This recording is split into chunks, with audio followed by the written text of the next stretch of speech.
In the immortal words of Dr. Frankenstein, it's alive! It's alive! From the historic Hawthorne Theater in beautiful Portland, Oregon, Prestige proudly presents Alive! Jordan Castle on the call with Cody Von Whistler. And Cody, we're starting something very special here tonight.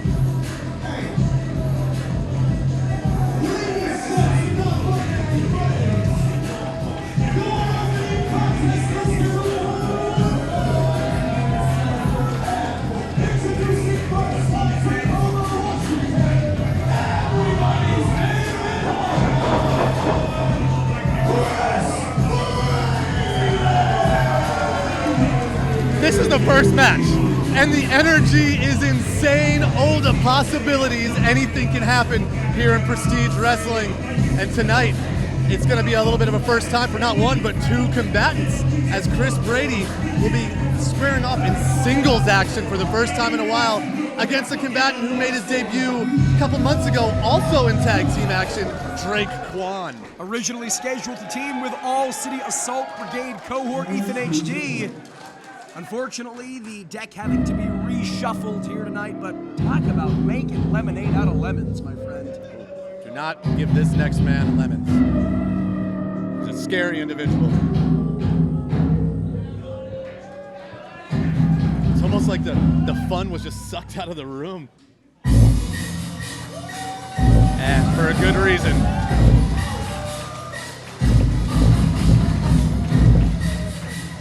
Almost the opposite end.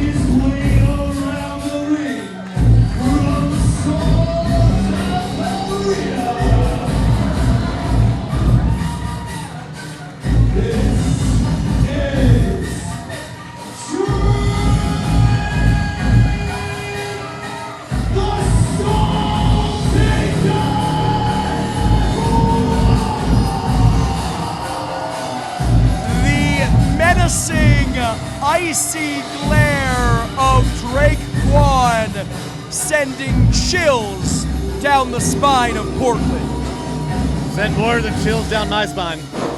I'm afraid for Chris Brady right now. It's almost the opposite end of the wrestling spectrum here. One guy who loves to go and have fun and get the job done, and the other guy who has absolutely no fun, or maybe his idea of fun is causing punishment to secure his victory, Drake Kwan. Drake Kwan's business is hurting people, and right now, Cody, business is good. And it's almost business time as our first match is almost underway. Here's referee Brad Lee will be officiating it. And here we go.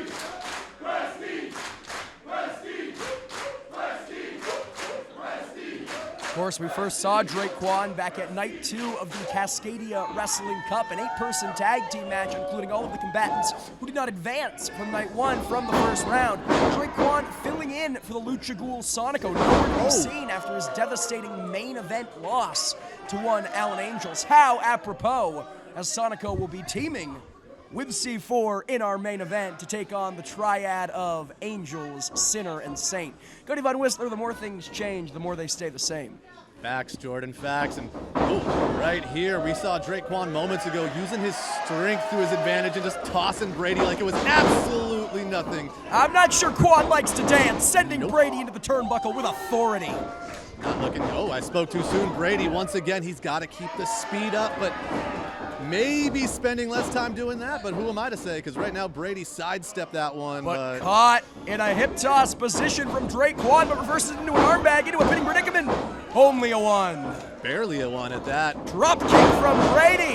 Booyah, right to the face. Making it look too easy. You know, we talk about the recent success, the tag team success of Chris Brady and Ethan HD. Hold on. Damn near took the freckles off the face of Kwan with that one, but able to sidestep a big lariat.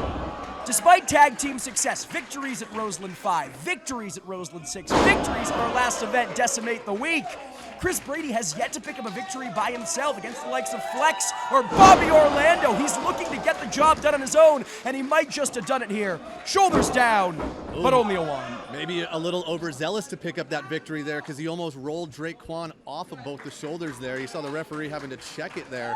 And very close to the bottom rope as well. Has got to be very careful about his ring positioning. Maintaining your composure is a big strategy in any wrestling match, and right now Brady gets sent up and over the top rope but lands on his feet. And attempts to send Kwon to the turnbuckle, but Kwon instead returning the favor. I talked to Drake Kwon a little bit earlier on tonight, Cody. He was not too pleased. I was pretty frightened throughout the entire conversation. But he reluctantly told me, as he slams Brady face first onto the ring apron. He said, it took way too effing long for me to get here. There's not a chip on my shoulder. There's a goddamn boulder. And tonight, that boulder crushes Chris Brady. I think we're watching that boulder right now. Chris Brady better pull out his best Indiana Jones to get away, but not having the luck right here as Kwon has him trapped. And Exploder suplex! Boom. Crisscross applesauce, Drake Kwon almost looking too satisfied here, making it look too easy. Though I question not going for a cover, not capitalizing with another offensive maneuver or a pinfall. Hey, that might be an unfortunate side effect for both of these combatants trying to prove themselves here in the opening contest. They might take a second too long to have a few words with the Prestige faithful, and I don't blame them. This crowd is always hot. They're always having a good time. They like to talk back, and you can't let that get under your skin as Kwon now. Well, might get his shoulders pinned to the canvas. Nice cover from Brady, but still only a 1 count. Impressive, most impressive. Oh, excuse me, STO there, cover. It's almost a mix of an STO Yoranagi. I was gonna say. A little hybrid theory there. Chris Brady drilled down to the canvas with the innovation of Drake Kwon. He's big, he's strong, he's powerful, he's menacing, but he's also a smart wrestler. He can move just as quickly as the rest of them if you let Kwon pick up that momentum. And right now, Kwon trying to stop any momentum from gaining in the corner of Chris Brady with that nerve hold. Almost a Vulcan nerve pinch, if you will. Shades of Samoa Joe with a decimation on display from Kwon, but Brady up and over, caught in midair on the shoulders of Kwon. Oh, sorry, I thought Kwon was going for his signature Emerald Flosion, and I think he was trying to hit that, but Brady had it scouted. What a tornado DDT. Yeah, was going for that soul grinder, but Chris Brady had an answer here, and now, with Portland willing him onwards, Chris Brady looking to take out the trash. That's not the trash he was looking for. Modified spine buster into a cover. Only a 2. Wow. I got to point out that was a very, very close call. And thus far, Brady's only been able to barely secure a 1 count against Drake Kwon. And Drake Kwon just got 2.99999, as close a kick out at 2 as you can possibly get. But hey, that also speaks volumes for Brady, who's still very much in this matchup.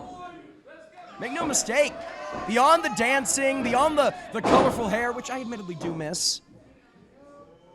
Oh my goodness! Beyond the colorful singlets, Chris Brady is as resilient a competitor as you will find. But right now, that resilience being tested with the educated feet of Kwon. And taken to the limit, and Kwon. Nice headbutt there from Kwon into the cover. Oh, shades of Bam Bam Bigelow. Or Bam Bam Bigelow. Only 2 there. A native of your stomping Park. grounds. Asbury Park zone. And this is something Kwon cannot afford to do, Cody. He cannot afford to get flustered. He cannot afford to get distracted by the support from Portland for Chris Brady. The Prestige faithful, like I mentioned moments ago, are very vocal, but Oh, once again going for that soul grinder Emerald Flosion, but Chris Brady again with an answer. Oh, Kwon holding on to the gear, but it's not enough. Did you see that counter by Brady? Brady off the ropes, ducks the line, and finally takes Kwon off his feet. This could be the opening that Brady's been looking for. Feeling the vibe, Chris Brady. Oh, once again, just dumped onto that apron there. But this time, Brady has Kwon right where he wants him. And the crossbody didn't look flashy, but landed all of it. Cover! Still only a 2. You gotta wonder if he landed that a little higher. Yep. If it was closer to the chest or the head of Drake Kwon as opposed to the abdomen or the breadbasket, if maybe, just maybe, he would have picked up a victory. Hey, but that was the closest he's gotten to 3 count thus far. Close only counts in horseshoes and hand grenades. Look at this. Shots to the guts. Talking about the breadbasket. Draquan targeting that area right now, but Chris Brady targeting his back with a flurry of haymakers. Maybe not the smartest idea by Brady. I think he was looking for a fireman's carry. This is for Ethan. Chris Brady with a tribute to his tag team partner. Perhaps willed on by all caps. Gets Quan on his feet, but only for a moment. Oh, Quan. Maybe thinking big boot. Soul Taker! Draquan, I think he has this one in the bag, but instead he wants to deal as much damage as possible. And Jordan, here it is. Soul Grinder! Quan with his first singles victory in Prestige.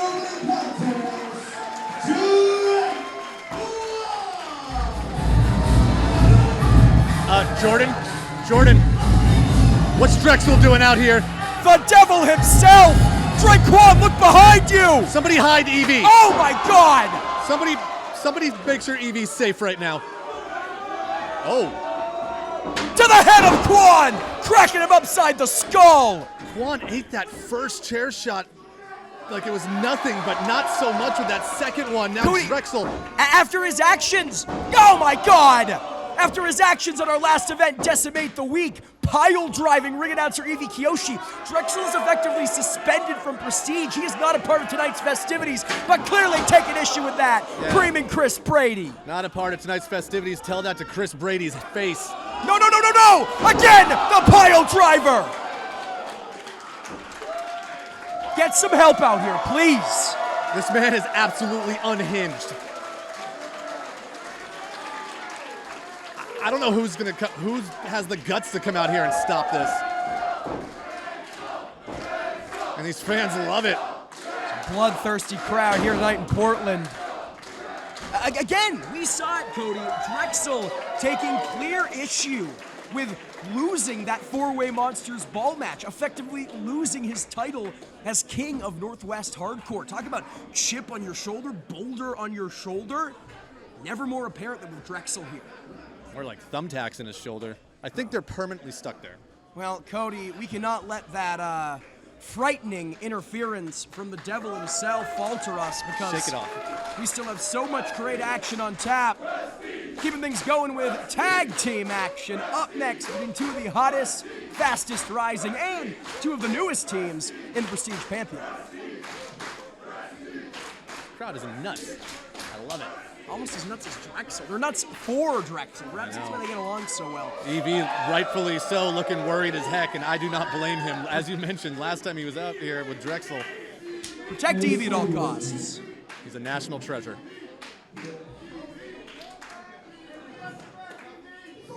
The following contest is a tag team match scheduled for 1 o'clock. I think our boy has some PTSD. The consummate professional, Evie Kiyoshi, startled there by Devin Campbell. I also have that reaction when I see Devin Campbell, but it has nothing to do with Drexel. Yeah. Let's go. Did things just get hot in here or what? Because to quote the Human Torch, flame on! Introducing first, the team of the Hot Shot, Spencer Scott, and the playboy of the Heat and Sun, Dave Perez.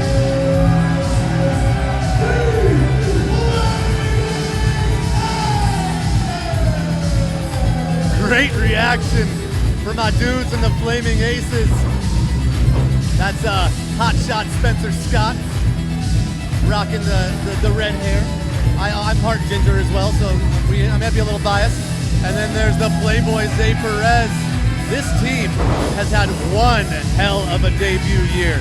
Rocking their Thrill Seekers inspired gear here tonight. It was about a year and a half ago that we last saw the Flaming Aces at Make Your Own History against the Midnight Heat, and tonight hoping to try their luck at men who, ironically, we also saw last against the Midnight Heat at Night 2 of the Cascadia Wrestling Cup.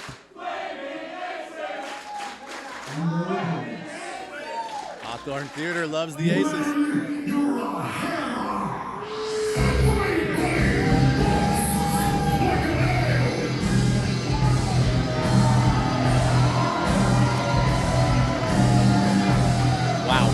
Jackhammer, Sledgehammer, the Hammer Brothers.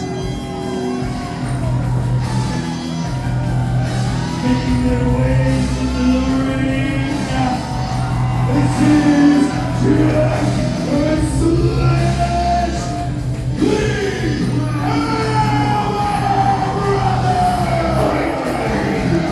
You know, I said it before, Sledgehammer might be the biggest man I've ever seen in a professional wrestling ring. IWTV doesn't do him justice. And after an impressive debut against Ricky Gibson and Eddie Pearl a few months ago in the Cleaver Armory, hoping their fortunes differ here tonight at the Hawthorne. Which one's Sledgehammer? The Giant Man. So the ref? All jokes aside, this matchup is going to be intense, as it looks like Jack Hammer is going to start things off for the Hammer Brothers, squaring up with the hot shot Spencer Scott. Yeah, a corner right next to our commentary desk. So much sweat, so much fluid flying from both of the Hammer Brothers. Is that what that was? I'm going to pretend it was something else. Here we go. The Hammer Brothers saying beforehand that they were, and this is quoting Cody, keeping my journalistic integrity, this is quoting verbatim, they were going to knock those boys' dicks into the dirt until they soil themselves. What? They're going to pound their asses pillar to post. I want to get the Hammer Brothers a book and write down all the things they say so they can really think it through. And speaking of thinking things through, Rolling through, cover. Oh, that steamroller was close, Jordan. Close, but no cigar. You gotta think Jack knew he wasn't gonna put away hotshot Spencer Scott this early on in the contest, but wearing him down, forcing him to exert that much more energy with every kick out. And in comes the big boy. Sledge hammers away again. Repeated Polish hammers there from the big man, and very smart tag team wrestling. Again, you might look at these guys and think, oh, they're just big lugs, they're all brawn, no brains, but it shows it's not the case. Yep, they're working those frequent tags. Referee Devin Campbell allowing for the fists to count as tags, referee's discretion. And look at this, Sledge. You're a hammer! Everybody looks like a nail! No, Spencer. And a top rope Polish hammer. Spencer Scott on spaghetti legs, caught in the grasp of Sledge. Body slam.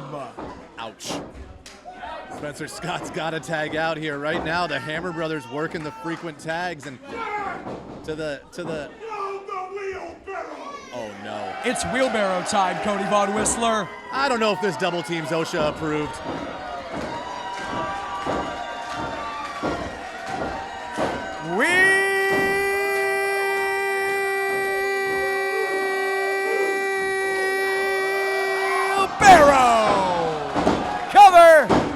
Broken up at the last second by Perez. Some good lung power there, baby. Hey, you know, it's what they pay me the big bucks for. Wait, you get paid for this? Oh. Ooh, speaking of getting paid, a huge right to the face of the Playboy sends him to the floor as Jack Hammer took his eyes off the prize for 1 second too long, allowing the hot shot to nail him in the face. Almost a beautiful disaster kick there from Scott. And that's exactly the opening that the Flamin' Aces need to look for. The Hammer Brothers understandably caught up in the excitement, caught up in the vigor of the Portland faithful here, and drilled to the center of the ring with a blue thunder bomb. Like I said from the start, the Flaming Aces are going to take this one. Cover! Right now.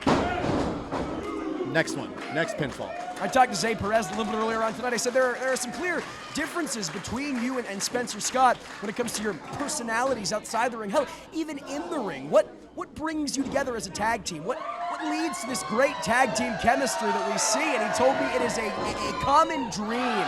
It is a collective love of the sport of professional wrestling that brought these two men together and made them champions in this region. Hey, some of the best tag teams in history have been odd couples, if you will. It's true. And then the same could be said as Russian leg sweep. Leg sweep. The same can be said for the Hammer Brothers. They seem to be on the same page in so many different ways. It'll be interesting to see if it's the same page or the odd couple that come away with the victory. Right now, the latter looking very impressive as Perez makes the tag to Scott. To the untrained wrestling fan, in these tag team matchups, they do suplex sent on combination cover. They do have a small window to legally hit these double teams after a tag there. Well, and again, all jokes aside, referee Devin Campbell, one of the very best in the business, he knows the importance of a matchup like this for both of these teams. Unless they absolutely force his hand, he is not going to rule this one a disqualification. He knows that neither team wants this matchup to end that way. I don't think me or you want this match to end this way. Hold on, Perez. Excuse me, Spencer Scott caught up here in powerbomb position. Spencer. Look at that, just crumples does Scott. The Hammer Brothers have this one in the bag. They're going to win it. Perez illegally entering here, thinking tornado DDT, but instead gets caught once again by Hammer. Oh no, and the Playboy might be going for a ride, Jordan. Jackhammer with the jackhammer. Oh, I get it now. These guys can be one step closer to an undefeated streak, if you catch my drift. Sledgehammer looking for the tag here. Both flaming aces in the ring, getting up to a vertical base, and in comes the beef. Shoulder block, shoulder block. Somebody call Peter Gabriel because it's a sledgehammer.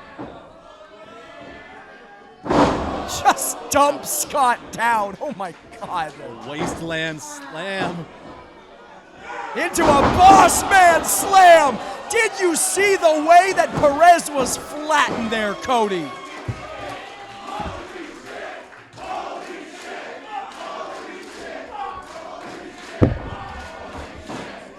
And I think the Hammer Brothers are looking to finish this thing, Von Whistler.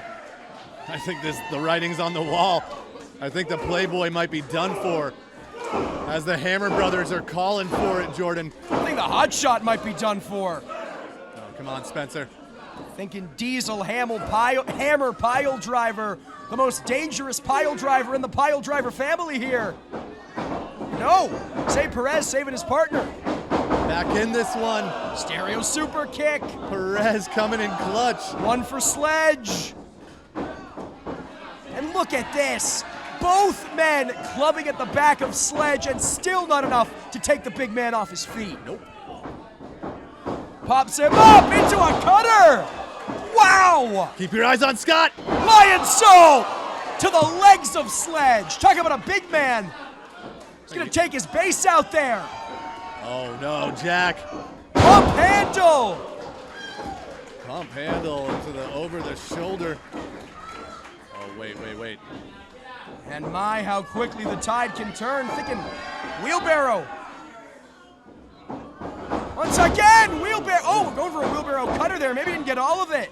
Wheelbarrow cutter. They did that time. In the words of Jesse Eisenberg from the hit film Zombieland, you gotta double tap. That's exactly what Jack did. Leg hooked. Broken up once again by Perez. Perez once again coming to the save at the last second possible. They're almost just falling onto the pinfall there. Hey, he broke it up.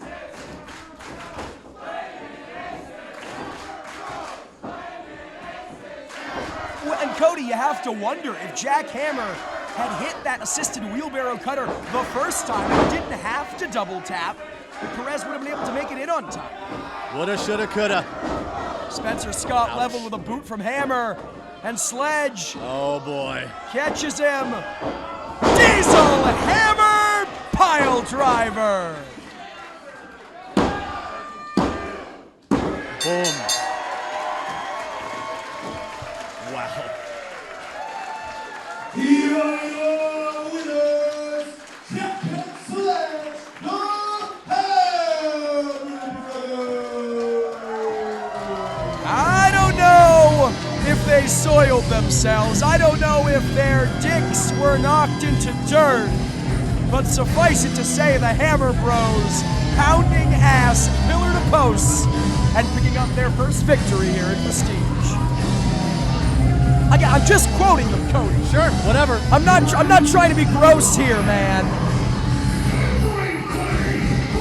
Hammer Brothers picking up an impressive victory here, and the crowd was almost split down the middle there towards the end. Well, listen, two local hometown favorites giving them every reason to be on both of their sides. Take nothing away from the Flaming Aces. A very bright future here in Prestige.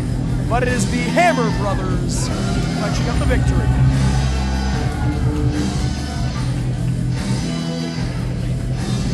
And Cody, as we know, as we alluded to earlier, card always subject to change.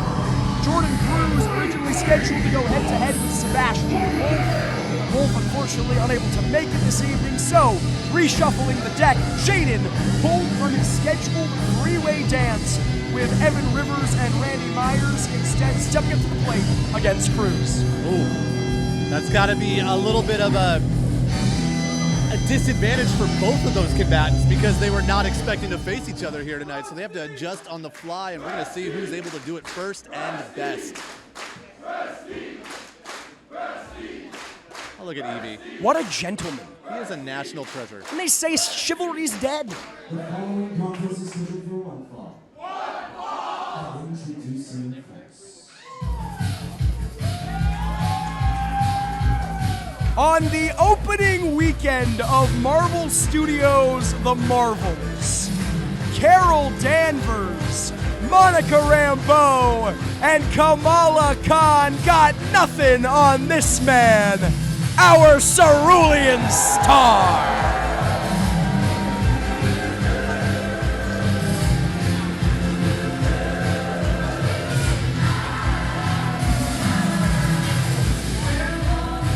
Hawthorne Theater loves Jaden.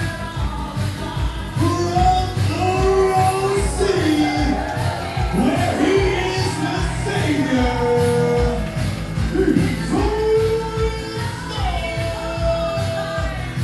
Jaden, the Jordan, Give it to me! he's gonna do it. Give it to me, Cody! He's crazy. Give it to me, Cody Von Whistler!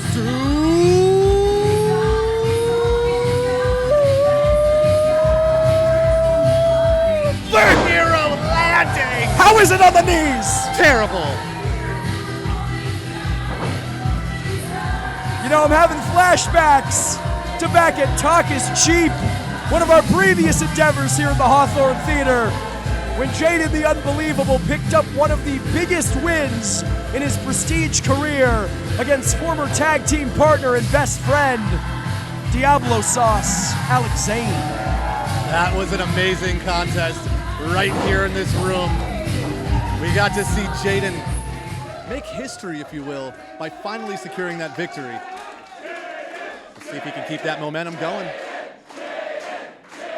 No easy task. Do you think they like against him? this man. Do you think they like him? Yeah, I think so.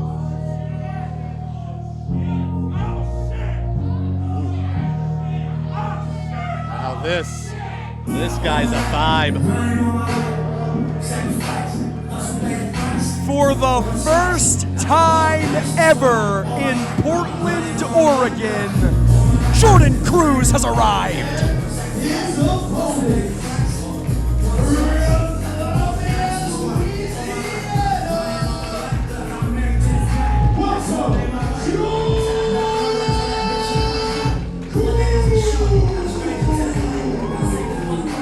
It's been a minute since I had the pleasure of calling a Jordan Cruz match. This guy, I know he looks strong, he looks tough. Now times that by like 50, and then you got Jordan The Cruz. strength is unbelievable, but also the athleticism, the way this man can fly, the ingenuity, the way he can think on his feet, and more than anything else, the resilience. Jaden in for a very tough night at the office, but if there's anyone up for the task, it's Jaden. The Portland faithful willing him on to please not die. I'm not sure if he has a say in the matter. No, I think they were talking to Jordan.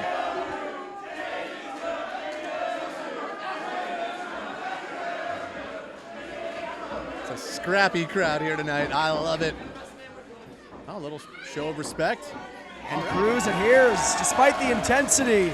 He is an honorable combatant, if ever there was one. Collar and elbow tie-up to get things going. And Cruz immediately going for a full Nelson, immediately relying on that power. You can hardly blame him here, Cody. I was about to say Jaden's going to have to be moving quicker than Cruz. He's going to have to use the speed advantage, but right now Cruz is moving quicker than Jaden. Again, Cruz is not your average big man. He has that speed, he has that athleticism. It makes it so hard to plan for, especially when there is a clear size disparity. Hey, but that's not going to stop Jaden. Cruz psyching Jaden out. Changing it on the fly. That was great. Leapfrog, talk about great. Jaden landing on his feet. Always time for a pose. Up and over. Ducks the line. Up and over once again. Waistline. Oh! Jordan. Why you tripping, Cruz? Signature Jaden. And now Jaden pumping it up. He's got to keep this momentum going. The longer this matchup goes, the more it favors the big man Cruz. Jaden knows this, trying to finish this one up quickly. Doesn't get paid by the hour. As always, living up to that moniker, unbelievable. From the top, maybe thinking superhero splash, but Cruz there to meet him. It's a very dangerous place to be, Cody. Very dangerous this early on in the contest. Dangerous for everybody involved, and a jumping knee. I cannot stress the height that Jordan Cruz just got for that move. Cody, this is very dangerous positioning for Jaden, because everybody gets superplexed. Lateral press, and a kick out from Jaden. Usually when you see that move, there's almost a little bit of struggle, almost a little bit of hesitation before they get that suplex up and over. There, fluid, non-stop flight, apron to ring for Jaden. And that's not just because Jaden is so much smaller than Jordan Cruz. I've seen Jordan Cruz hit that everybody gets superplex in prestige wrestling against men as big or bigger than him. Cover once again. And Jaden bridging out there. Smart.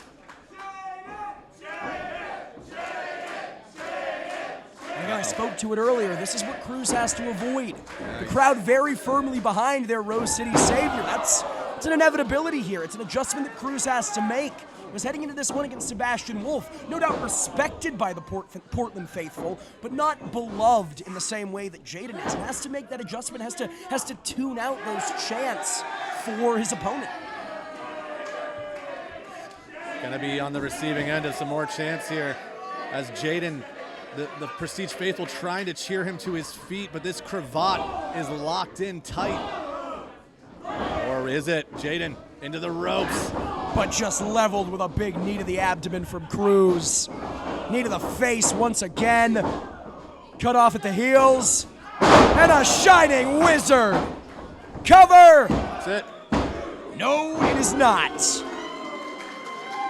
And you can see Jordan Cruz, such intensity on behalf of this man, fighting back that frustration, doing everything he can to maintain his composure. Much easier said than done when this platform is as important as it is. Much easier said than done when the crowd is so firmly behind Jaden. Hey, Jordan. Looks like Cruz may be thinking suplex. Oh, right now thinking double chop to the back of Jaden. I don't care that he's wearing that chest protector. That hurt like hell. Jaden with almost a desperation move there, was hooking onto the leg, but this time Jaden once again goes back to throwing his full body weight down to the mat to not go for the ride of that suplex. And I'm sorry, it's got verklempt there, but those elbows to the back were just brutal. Cruz maybe looking for that no more sorrow, that brain buster to the knee, but Jaden has an answer, somehow escaping. Psyching Jordan Cruz out.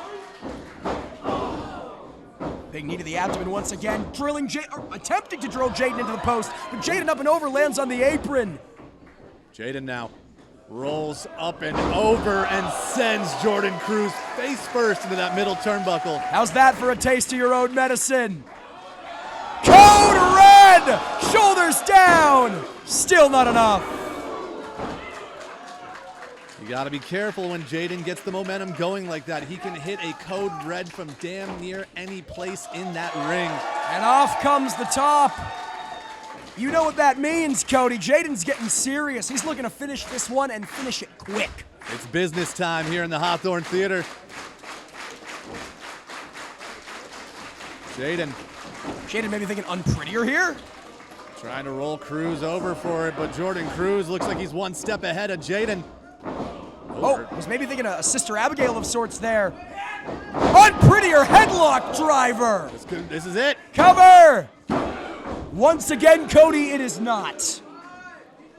Usually I'm mad when I'm wrong, but I'm okay with that one because that means this matchup continues and we get to witness more and more awesomeness. Again, I spoke to it earlier. Power, speed, ingenuity, athleticism, all of it true to Jordan Cruz.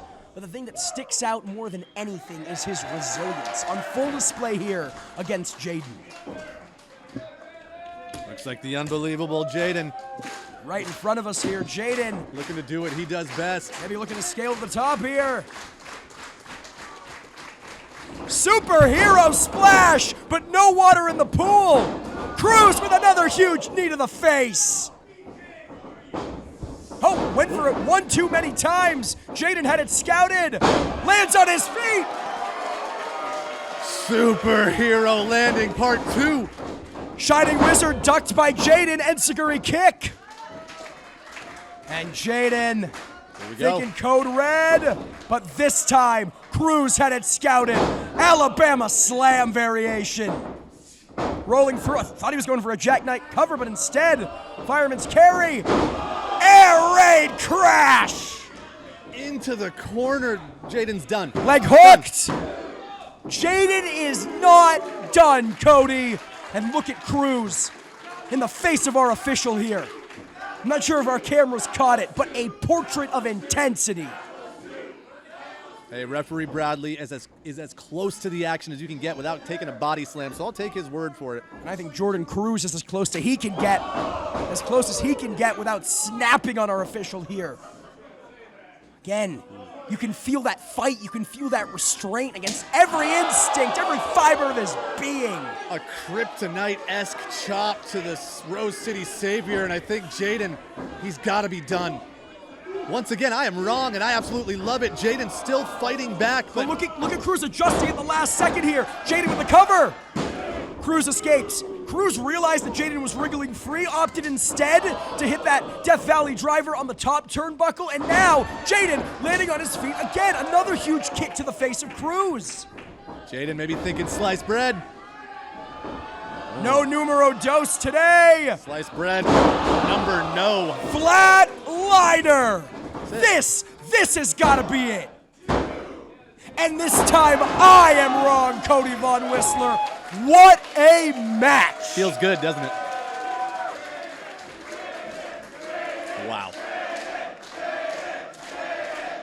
I'll tell you who it doesn't feel good for, either of these combatants. Jaden for taking that flatliner, Jordan Cruz because it didn't put away the Rose City Savior. Jordan Cruz has been absolutely vicious with those knees in this matchup. Listen, Jordan Cruz has something to prove. As I alluded to during his entrance, this is his first time in Portland, Oregon. At our shows at the Globe Theater in Los Angeles, I refer to him as the California constant. In a world of imports, a world of fly-ins, a world of legends and Hall of Famers and television superstars, he is the man flying the flag of that territory. But he's not content with that. He doesn't want to be the California constant. He wants to be the ace of prestige. And this time, the sliced bread lands. Superhero landing number 3. Perhaps third time's the charm. I don't know if my heart can take that many. I spent too much time droning on and on and on about the aspirations of Cruz, and perhaps he spent too much time as Jaden able to catch him. But as soon as I say it, Cruz meets the Rose City Savior at the top rope. Once again, climbing up high here in the Hawthorne Theater, and what the... No. You think it was dangerous before at the start of this match? Jordan, he has him on the top. You ain't seen nothing yet. Ooh. We've seen everybody get superplexed. Now we're going to see a superplex from the tippity top, or maybe not, as Jordan Cruz with a very awkward landing here, favoring that left knee. That leg buckled. And Jaden, he's an honorable competitor, but he's going to take advantage. Superhero splash directly on the injured knee. Hooks the leg. But Cruz kicks out. And Jaden immediately into a knee bar here. Can Cruz hold on? I mean, there's nowhere for him to go. He's in the center of the ring.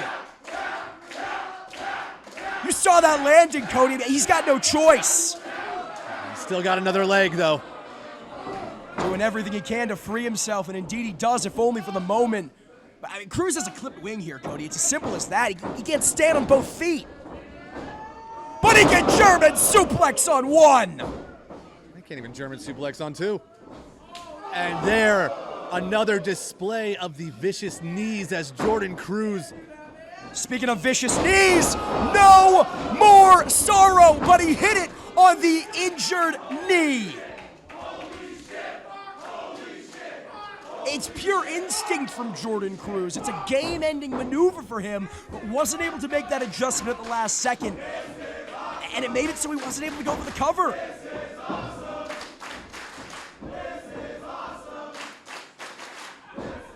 Looking for it one more time. But this time, Jaden had him scouted, rolls him up, shoulders down. Jaden wins it. Unbelievable.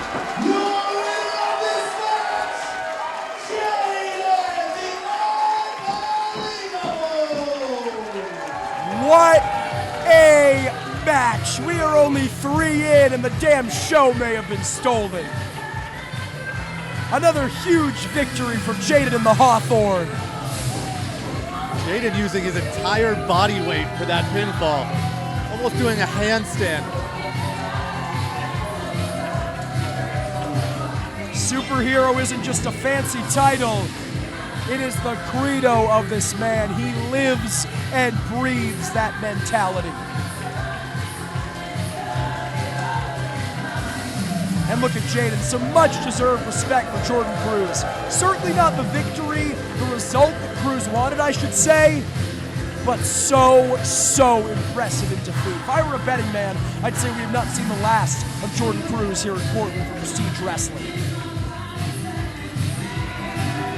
Jaden, stand-up guy. Even if he can only stand on one foot.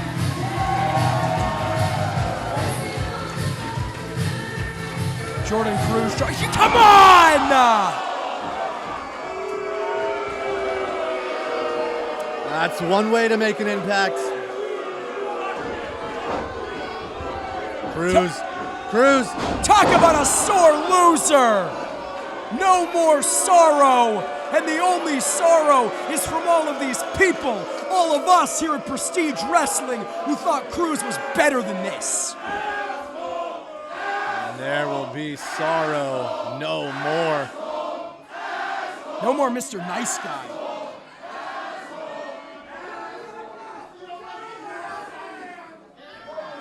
Jordan Cruz turning his back on Portland, turning his back on the Prestige faithful. I mean, Cody, Jordan Cruz has looked very, very impressive the last year and a half here in Prestige Wrestling.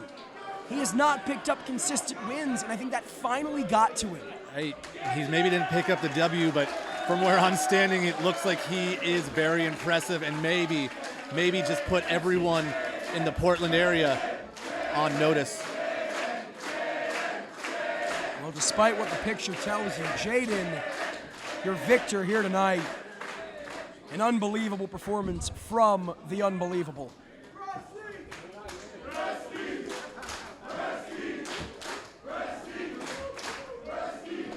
And fans, up next, we're going to hear from our Prestige Wrestling World Champion, the Motor City Machine Gun, Alex Shelley, originally scheduled to team with Tag Team Champions C4 in our main event against the team of Angels, Sinner, and Saint. Unfortunately, a calf injury preventing him from doing so, but still making it a point to be here and appear for our Prestige favorites.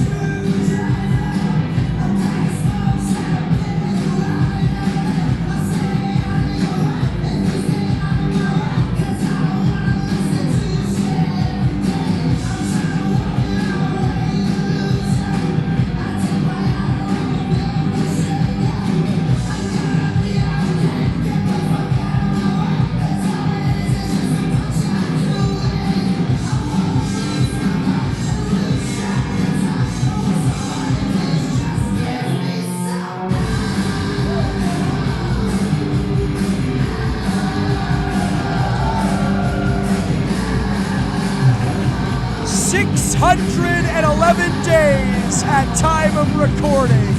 That is how long Alex Shelley has reigned as champion of Prestige. Looking sharp tonight. That guy's giving me a run for my money. He pulls off the suit way better than I ever could. Being a champion and one of the best wrestlers in the world wasn't enough. Give me a break. He's also one of the men in black.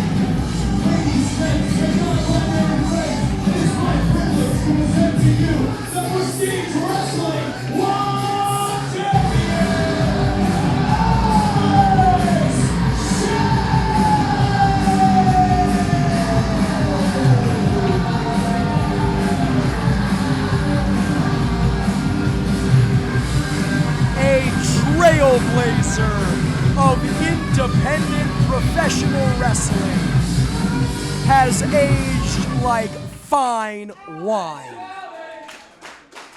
Alex Shelley! Alex Shelley! Alex Shelley! Alex Shelley! I feel like I owe you an apology. I do. No, you don't! God damn it, don't argue with me. I was supposed to wrestle tonight, and I'm not going to be able to. I'm not medically cleared. Whose promo is this? Mine or yours? Just to give you guys a glimpse into what the past month for me has been like. October was incredibly busy, and I wrestled in 5 different countries. Scotland, England, US, Canada, Japan. I was on an airplane, and I did the math, and I swear to God this is true, for over 60 hours. I crossed, and I know this sounds made up, but I swear to God this is true too, 52 time zones. That shit sucked. And this is a contact sport, right? Like, what you see in front of you is done rather effortlessly, but I assure you that there's massive amounts of risk that goes into this. Like, when people step into the ring, they're putting their life on the line. I mean that.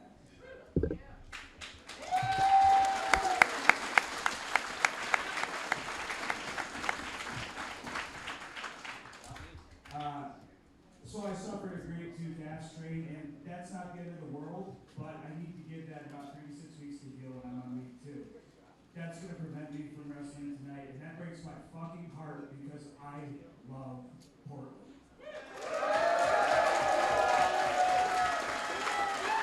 I really do.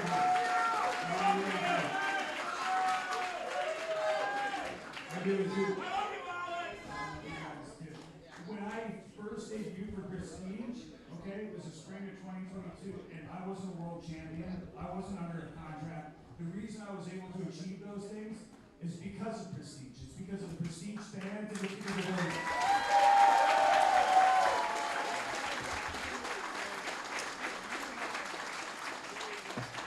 So, okay, January 5th at the Roseland, I'll defend my title, I promise.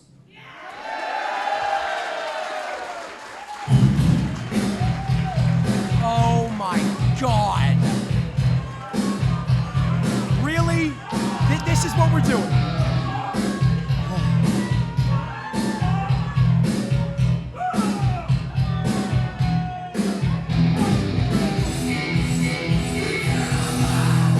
God damn it. Give me a break.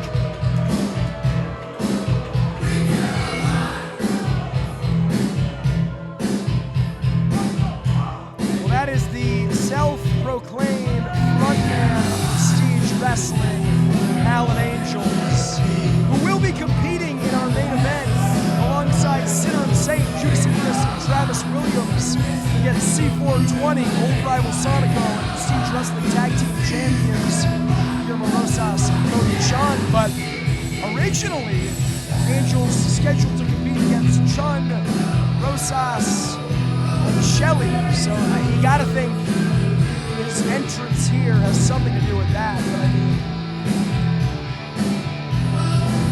Hey, be nice to Evie. Alex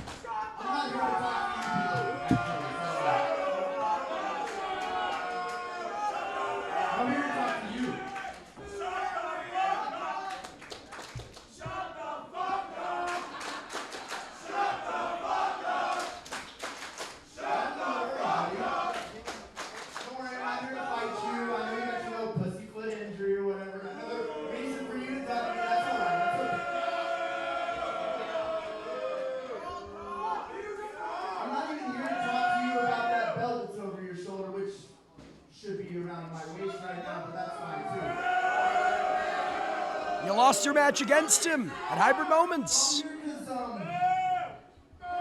never told you my actual gripe with you, Shelly. I told you I hate you.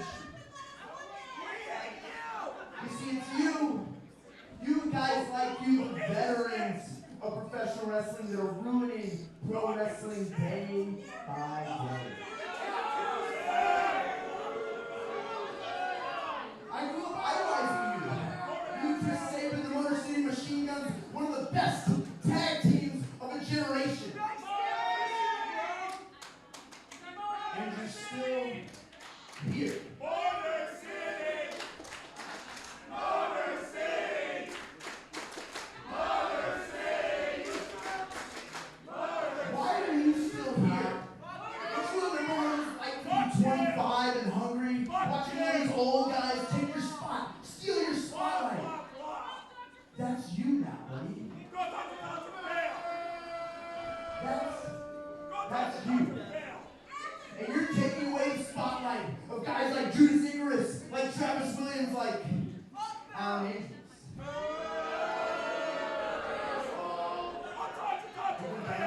We're done waiting.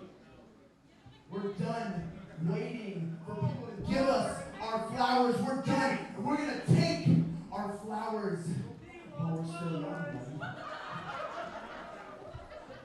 Because we're the noise. And you're gonna listen.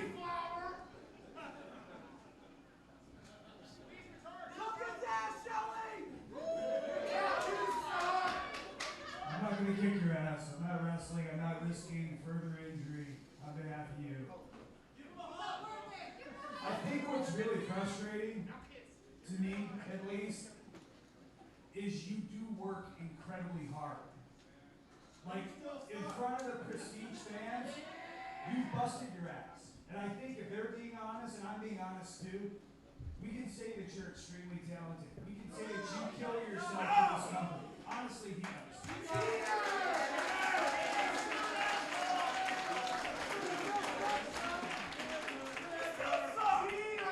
I don't agree with how you do things. I don't like your attitude. But I can at least recognize help. And you've got that. You've got that in spades. But I think if we're really being honest, right? You're still trying to figure out who you are. So you're going to take shortcuts. You're going to act like a little bit of an asshole. And that's okay.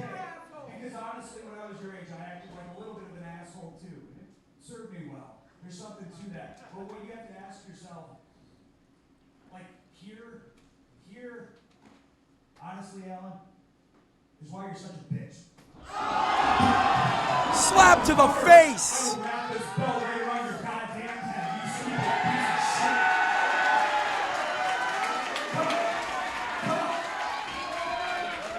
Come on, Alan, asshole.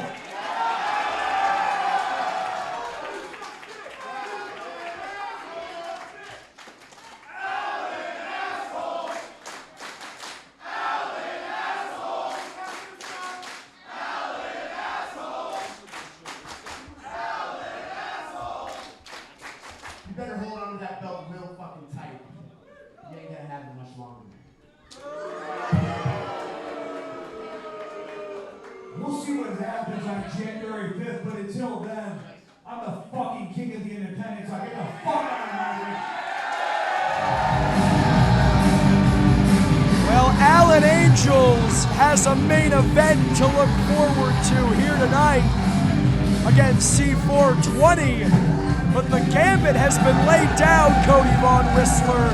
Alex Shelley has a title defense to look forward to. January 5th, right back here in Portland, Oregon at Roseland 7. Against who is to be determined. That entire whole segment there was much like camping. Intense. I can't, but like, he just slapped the hell out of Alan Angels. In addition to Prestige Wrestling World Champion Alan Shelley, the likes of Willow Nightingale, Sky Blue, and the Workhorsemen already confirmed.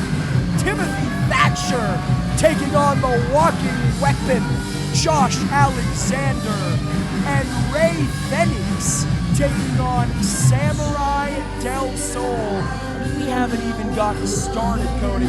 Stay tuned to our social media. Stay tuned to PrestigeWrestling.net, because we're bringing you the biggest Roseland yet.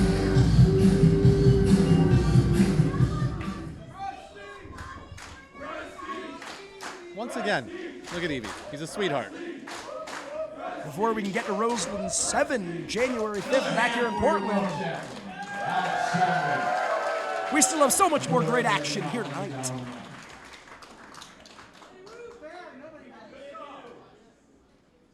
The following contest is a tag team bout scheduled for one fall.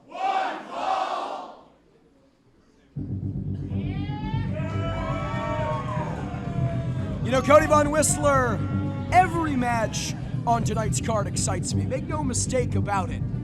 But when I saw this graphic, oh man, I was pumped up. This is one that I've been looking forward to for a very long time. And to happen here in Prestige Wrestling, very, very exciting on a personal level. It's because Jordan is the biggest fan of these guys right here.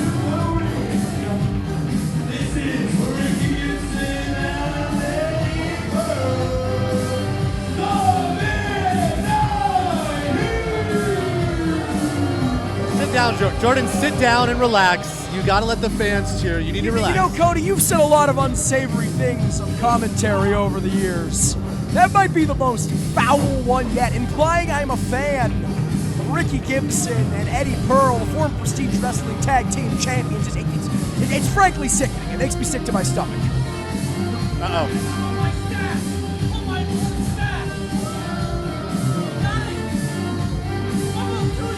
I got it. Almost 2 years. Eddie Pearl making it very clear.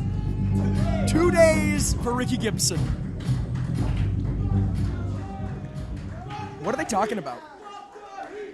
I'll tell you after the show.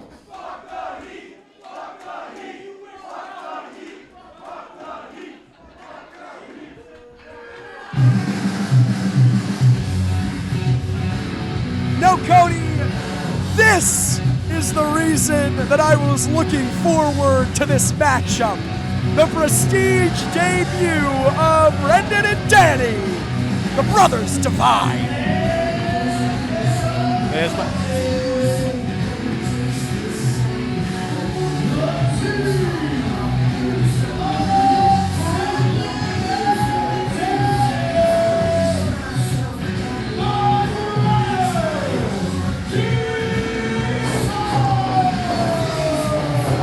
While I haven't had the privilege to commentate a matchup for the Brothers Divine, I'm just happy anytime Fall Out Boy's on. Hidden gems of the Southern California independent scene, staples of the Millennium Wrestling Academy. Eddie Pearl's yelling again. What? He's yelling and he's pointing and I can't even make out anything he's saying. I'm trying to talk about the virtues of the Brothers Divine. You know, I really liked our commentary booth being up here on the stage up until right now. We had a good run.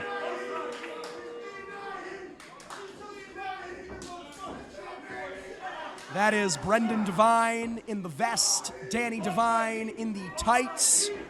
Men who have really ruled the roost in Southern California. They've been a best-kept secret of sort. If you're a fan or a part of that territory, a fan or a part of that scene, you know just how damn good these guys are. Right now, trying to make it worldwide, much like Jordan Cruz before them. I'm already a fan of these Divine boys. Coming out to the Fall Out Boy and then making my job easier by having their names on their tights. Well, not only that, Midnight Heat yelling at us, cursing at us, saying bad words at us, pointing at us. You know how rude it is to point? Something about Eddie's 2-year anniversary, I don't know, but... Meanwhile, the Brothers Divine giving us a cool rock and roll hand sign. It's much appreciated. We appreciate it. Taking to the corner, Gibson now. Yeah, that is Ricky Gibson starting off against Danny Divine. Watch out, buddy. Buddy better be careful. Of course, Gibson and Pearl, former Prestige Wrestling Tag Team Champions, lost those titles. Well, it's not fair to say they lost those titles. The titles were stripped. It's far too much to get into here, but the title's up for grabs at Roseland 6, ending years and years of animosity between them and C4 in that tables, ladders, and chairs match. And ever since then, since losing that Roseland 6 main event, Midnight Heat have not been the same. Danny Devine laying in a deep side headlock, but no, Gibson quick on the counter, gets one of his own. This is the feeling out process of this matchup. These teams, no strangers to one another. First time matchup here in Portland. However, they've run the same roads. They've shared the same locker rooms. Now here, to prove if it is Pacific Northwest or SoCal, you can claim tag team superiority here. Ricky Gibson looking for the cheap shot on Brendan Devine, but instead gets leveled with a shoulder block and a headlock takeover from Danny. Ricky, the Animal Gibson's in trouble right now. Look at Gibson trying to pull up the hair of Danny Devine. He has none, so he has no idea how terrible that feels. Notice that, but Brendan and Eddie having a Hold on, the exchange shoulders of words. Danny down. Gotta be careful, Ricky Gibson is crafty as he is bald. He's very bald. Eddie Pearl having some words with Brendan Devine. I mean, this is the ace in the hole for the Midnight Heat. This is to give them their credit. Much like Alex Shelley did to Alan Angels moments ago, we may not like them personally. They are an excellent tag team. And a big part of that is the mind games. And the sneak attacks. Eddie Pearl is a sneaky snake. And Danny Devine leveled with a shoulder block there from Ricky Gibson. Just tackles him down. Lou Thez press here. And in comes Eddie Pearl illegally, but Danny Devine with a right hook. Huge. Takes Pearl down there. The brothers Devine working like a well-oiled machine. Real-life brothers have been wrestling since before they learned how to walk. And on the opposite side of that, Jordan, the former tag team champions have not been working as a well-oiled machine as of late. No, it was back at Decimate the Week against a relative new tag team in the All-City Assault Brigade, Chris Brady and Ethan HD, where the Midnight Heat lost. I mean, think about that, Cody. Former Prestige Wrestling tag team champions losing to a team in their second matchup. That has got to be weighing on the psyche of the Midnight Heat. Oh, yeah. I mean, it speaks volumes for Ethan HD and Brady, but right now, Gibson is having some trouble with these Devine boys. In comes Brendan, the leader of the Believers, looking to make Ricky Gibson one here tonight. Nice drop kick there, picture perfect from Danny Devine. Leg hook from Brendan, but a kick out from Gibson. We got Brendan, we got Danny. Where's Adam? This is no workaholics. This is Prestige Wrestling Alive. I mean workerholics? And hey, these guys are making Gibson work for it right now. Oh, look at that. Again, Ricky Gibson going for the hair. He does not have any. He has no idea how much that I hurts. think that may have been an ear. But whatever it is, got the job done. It neutralized Brendan Devine, if only for the moment, but Eddie Pearl, with nobody home on that elbow drop, instead gets taken down to the canvas with another headlock takeover. And Brendan Devine, he's threatening a punch to the face. He's threatening a knuckle sandwich to Eddie Pearl on his 2-year anniversary. That's something Eddie Pearl is used to. Getting threatened to be punched in the face is just He every day. He has a very punchable face, as again, in comes Danny Devine off the tag. Double suplex! Put some stank on that one. Danny Lateral hooks press, only a 2. That was excellent, Brendan. Impartial broadcaster, but one of the best. See, the Midnight Heat are so much, excuse me, the brothers Devine are so much nicer about it. So, compared to the Midnight Heat, everyone's nicer. I was going to say, it's not a very tough bar to clear, but nevertheless. Did you see how hard Gibson hit that corner? He is on the floor rethinking his entire You life. can see Danny Devine favoring the nose, favoring the face. All 4 of these athletes feeling the effect of this matchup here, but Danny Devine here again, caught across the eyes. No roads too low for Ricky Gibson, and a cheap shot from Pearl, the illegal man. I don't know if you caught that there, but Gibson on his way in purposely rolled the ring apron with him and then got the referee to look at it as he raked the eyes of his opponents. I hate to give them credit, but No, Cody, that was they're good. cheaters, they're rule benders, but they're brilliant with how they do it. I question this. You have Danny Devine neutralized for really the first most significant time in this matchup, and you waste that time flipping the bird to the faithful. Snapmare followed up with a basement drop kick. Cover from Pearl. Kick out from Devine. Danny's desperately got a tag out of this one. He's reaching. Pearl cutting him off on an axe handle to the neck there and a knee to the chest. Talk about putting some extra stank on it. That has been the story of Midnight Heat's offense here tonight, Cody. Cover. And a kick out from Devine. After losing that tag team championship TLC match at Roseland 6, after losing to a blue chip tag team, they know they cannot afford to lose to debutants. I mean, how embarrassing would that be? What would that mean for the Midnight Heat to lose to a team in their very first outing here in Prestige? Hey, on the opposite side of that, what would that mean for the Devine brothers if they were able to pick up a victory against the former tag team champions, but it's not looking so good right now as he just got tossed right into the knee of Gibson, and Danny's in trouble. Be absolutely huge for the brothers Devine. Those dreams are a very long way away now, even more so as Brendan leveled with the cheap shot, taken off the apron. It's not good, it's not right, it's not moral, but it is effective. Unfortunately, Brendan is playing right into the mind games, right into the trap of the Midnight Heat. As an illegal double team to his brother in the corner there. Danny, once again, I can't stress enough, Danny's got a tag out of this. He's in the wrong part of town in a bad way. Gut wrench, elbow drop combination, and again the cheap shot from the Midnight Heat. Cover from Pearl, and a kick out from Danny. Again, Brendan playing right into this, as you said, Cody. Forcing the referee to turn his back as the double team commences from the Heat. Every time I think I know all the double team maneuvers from the Midnight Heat, they bust out something new. That was almost a Dominator elbow drop combination. And it definitely is very effective as Danny Devine in the corner now, and Pearl has a few words for the Prestige faithful. And well, maybe wasted a second too long telling the people where they should suck, giving Danny Devine the opening he needs, but Ricky Gibson grabbing the foot. And this is the opening Danny was looking for here. Leveled by Brendan is Ricky. In comes the fresh partner. Allons-y. Brendan Devine like a house of fire. We may have lost hope, but Brendan always believed. Back body drop. Ricky streaking.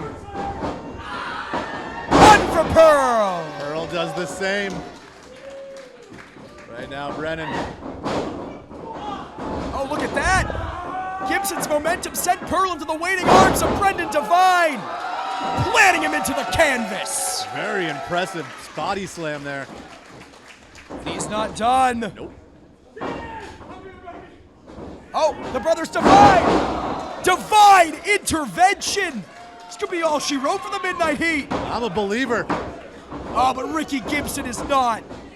Entering the ring to break up the pinfall, and Brendan Devine saw it coming, meeting him with haymakers before he had the chance. And that was actually a really, really smart move by Brendan Devine, not leaving himself open to the attack by Ricky Gibson, cutting him off at the pass.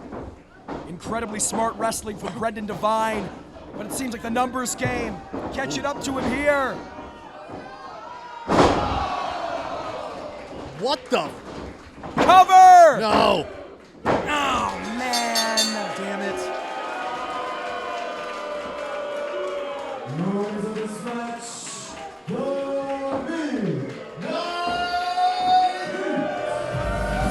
It was on the floor. Ricky Gibson taking Danny Devine out of the equation, leaving Brendan vulnerable to a very impressive double team. Well, we talked about how the Midnight Heat needed this victory, how they needed to bounce back in a big way. And off of that hot seat, that backslide, top rope, leg drop combination, the Midnight Heat doing just that. They needed the trickery, they needed the rule bending, but the former Prestige Wrestling Tag Team Champions, possession is not 9/10 of the law. Starting their way back on track.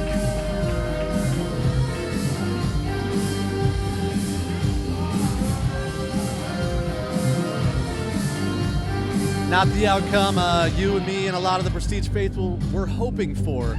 But that was a very impressive showing by the Brothers Divine, the Divine Brothers, if you will. I certainly hope we have not seen the last of the Brothers Divine here in Prestige Wrestling, but from debutantes to veterans, singles action up next.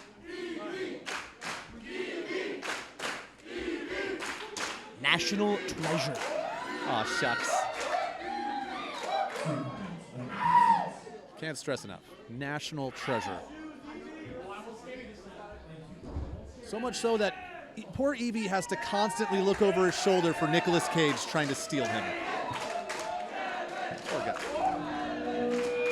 Devo chant. Yeah.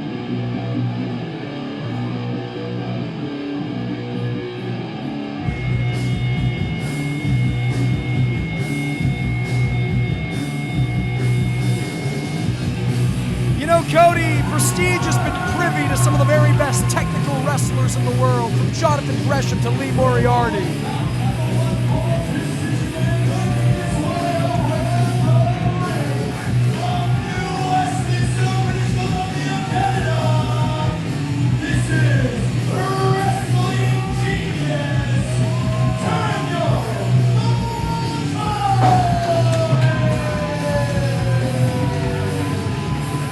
But I think in a conversation that absolutely includes the likes of the Octopus or Taiga Styler, hell, the New Japan World Television Champion, Zack Sabre Jr., this man absolutely belongs on that list.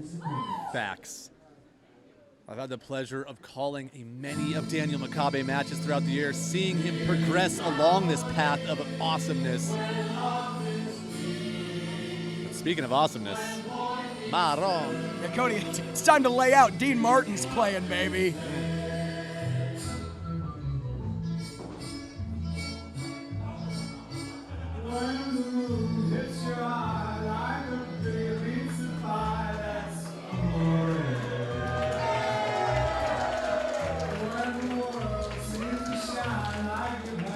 Kinda hungry. I could use a breadstick.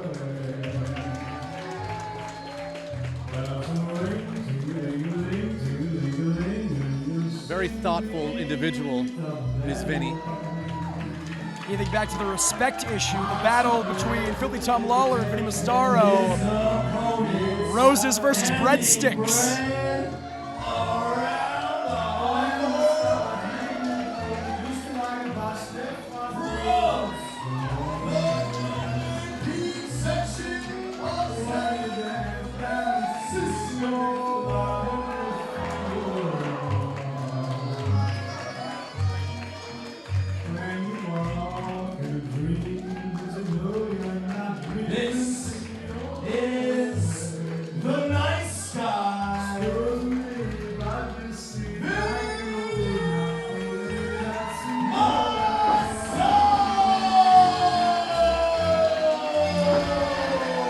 Forget about it! Prestige Wrestling. When you're here, you're family. Or you get breadsticks. I actually did not get one, and I'm upset. Yeah, Cody, you gotta remain unbiased here. Well, should have given me a breadstick.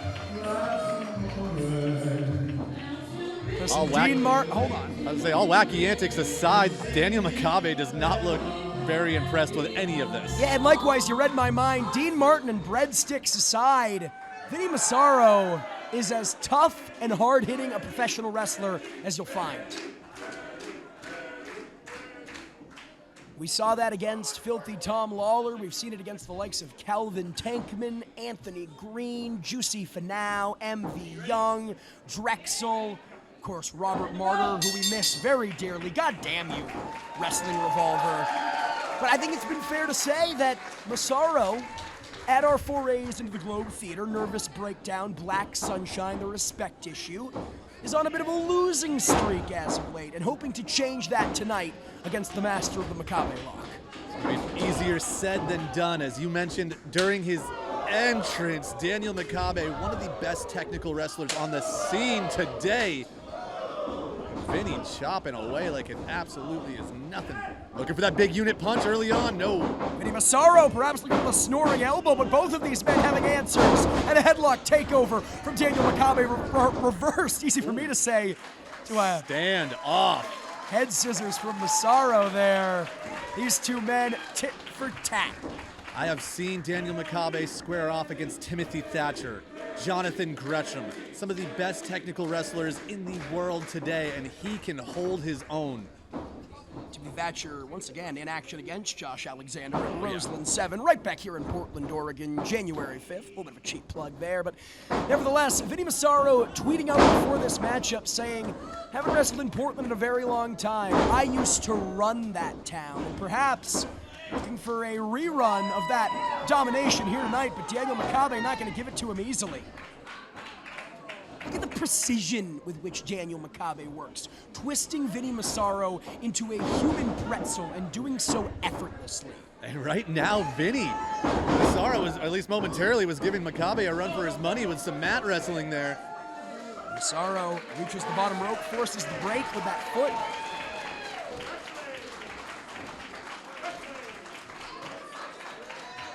Vinny, a show of respect. Real, recognize real.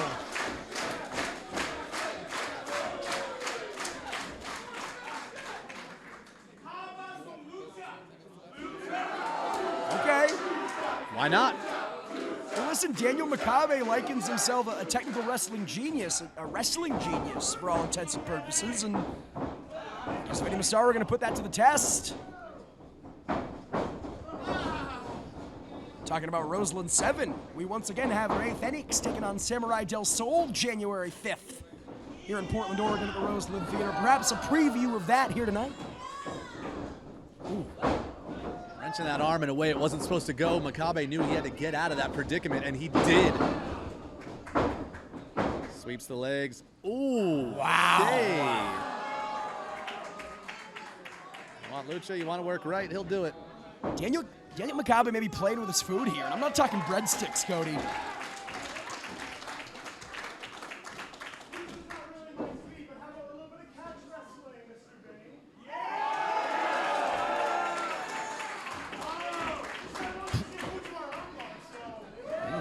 Playing the hits here tonight are Makabe and Massaro. I mean, listen, mind games aside, these men both with over 2 decades in the game, so it stands to reason they would be versatile, and it stands to reason they would want to show that off against each other here tonight in pursuit of victory. Jockeying for position, both combatants here. Makabe, I thought, was in control, but from the grounded position, Vinny's wrenching the ankle of Makabe. Makabe returns the favor. Oh my goodness, a chop to the back there from Vinny Massaro. It's one way to get out of a submission hold. Piss off your opponent. Daniel Makabe, pissed off though he may be, takes Vinny Massaro down. Massaro's got his legs wrapped around Makabe's. Makabe looking for that hammerlock potentially. And Massaro very careful to escape, very careful to not get caught in a pinning predicament. Shots to the face of his own from the so-called nice guy. Makabe proving that he can also get out of any predicament with some knees and maybe looking cross arm breaker. Massaro had it scouted, rolls through right away. Likewise, Makabe has got to be careful he doesn't get his shoulders pinned to the mat. And we have reached a stalemate, Cody Von Whistler. You can see Makabe getting a little frustrated. The old Sicilian standoff.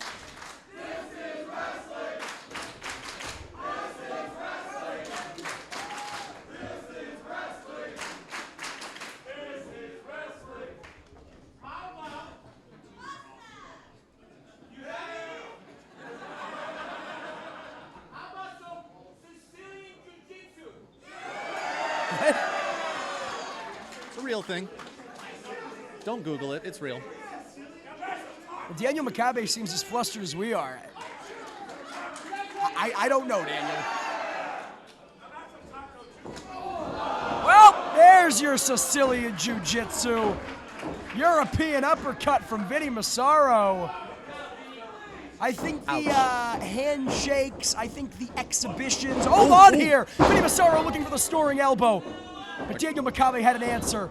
Grabs hold of that leg and kick it to the back of Massaro, rolling through into a single-legged crab. Shades of another great Canadian technical wrestler, Lance Storm, with that half crab there, but Massaro knew he was in trouble, rolled through and booted his way out of it. And how apropos, because as I was saying, Makabe getting serious for more than a moment here. LO big unit punch attempted once again, but Massaro saw it coming and levels Makabe with a drop kick. These two have each other scouted, and we are witnessing, it's a treat. Oh! Baseball slide there from Vinny Massaro. How apropos, or how ironic, I should say, as it's Daniel Makabe attempting the big unit punch in honor of the legendary baseball player Randy Johnson. Looking to make Vinny much like that poor pigeon. But right now, Massaro, they're brawling over towards like the VIP section. Yeah, up close and personal with our Prestige faithful here. Better be careful of the merch table. Vinny Massaro turning his back on Daniel Makabe and paying for it here. Uh-oh. Oh, man! Vinny catches it. Was looking to drill Massaro's head into that ring post. Daniel Makabe catches himself. And now at almost an octopus stretch of sorts. You're right. Makabe's looking to lock a submission there on the floor, trying to stop the momentum that Vinny's been gaining. Transitions from the octopus stretch into the rear naked choke. The match cannot be won from outside the ring. And Makabe with a back full of post. That's one way to break a submission. That's one way to light up a chest. But Massaro went to the well one too many times, lit up his own hand on that ring post. The hardest part of the ring are those corner posts. And Massaro, with his hand flying full force, just met solid steel, and Makabe following it up with the apron. The hardest part of the ring, canvas. You can hear Vinny, you can hear him yelling out there as Makabe setting him up for a chop there, but along the way he's twisting that hand in any chance he can get. Well, this is what Makabe does. He's a killer. He sees a target and he zeroes in on it. He exploits it. It's almost difficult to watch, but it is smart, brilliant professional wrestling. He'll dissect you. He'll take you apart limb by limb. And if you give him an opening, it's going to be even easier for the wrestling genius. And right now, Vinny might be learning that the hard way. Vinny doing everything he can to escape. Shots to the gut, shots to the chest. Snoring elbow attempted once again, but Makabe rolls through. Another big unit, but nobody home. Both combatants thinking the same thing. Both of them are down.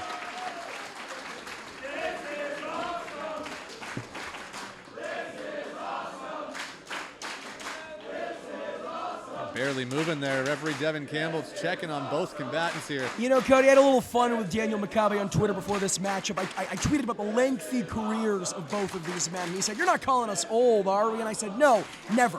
Veterans, pioneers, trailblazers, everything in the book, but never old." And as cheeky as that may be, it's the truth. These men have not been around for 20 plus years just cause. They have not been hanging around collecting a paycheck. They have been flying high the flag of independent wrestling. But right now, with every chop from Vinny Massaro, hurting his own injured hand here. And Makabe exploiting it, stomping down on the limb. Almost like Makabe let him go for another chop there, knowing that he had a big opening there with that injured hand. And look at this, now just dragging him around the ring by it. Yeah, dragging Vinny Massaro through Vinny Massaro's entire body weight through that injured arm here. Vinny Massaro hanging on. But for how long? Exactly right. Exactly right, Cody. Center of the ring, inching towards that rope. Got to think that's agony on the injured arm. Agony. The pain, the brutality, but Vinny's trying to fight through it, trying to get to the bottom rope, and he does, forcing the break of that submission. Once again, the foot, the savior of Vinny Massaro here. But I mean, this might be the beginning of the end. Makabe may have this matchup won, Cody. So much of Vinny Massaro's offense is that stiff offense, that strong style, the striking from the nice guy. And with a right arm injured. Blood in the water. Exactly right. Makabe can lock on the Makabe lock. It already hurts enough. T-bone suplex. Cover from Massaro. Still not enough. And that is exactly what Massaro needs to do. With the injured hand, the injured arm, he can no longer rely on the striking alone. He needs those fast, impactful slams, throws, and suplexes. Gotta adjust on the fly. And it looks like he's doing that just fine as he places Makabe on the top rope, now taking Makabe into a torture rack position. Oh my goodness, was going for a torture rack Death Valley driver, but Makabe able to escape. And now, maybe thinking Makabe lock. Ooh. Reverses it into a rear naked choke once again. Makabe wanted no part of what potentially looked like it could have been a burning hammer, and if he would have hit that, that would have been done. But Makabe, here it is. Makabe lock, if he can hook this in, if he can get those hands clenched. Oh, yeah, and those hands are clenched. Thanks for coming, Vinny. Very impressive showing from Vinny Massaro. He's still reaching for that bottom rope here with the feet. He is. He's close. He's so close. And he makes it. My God.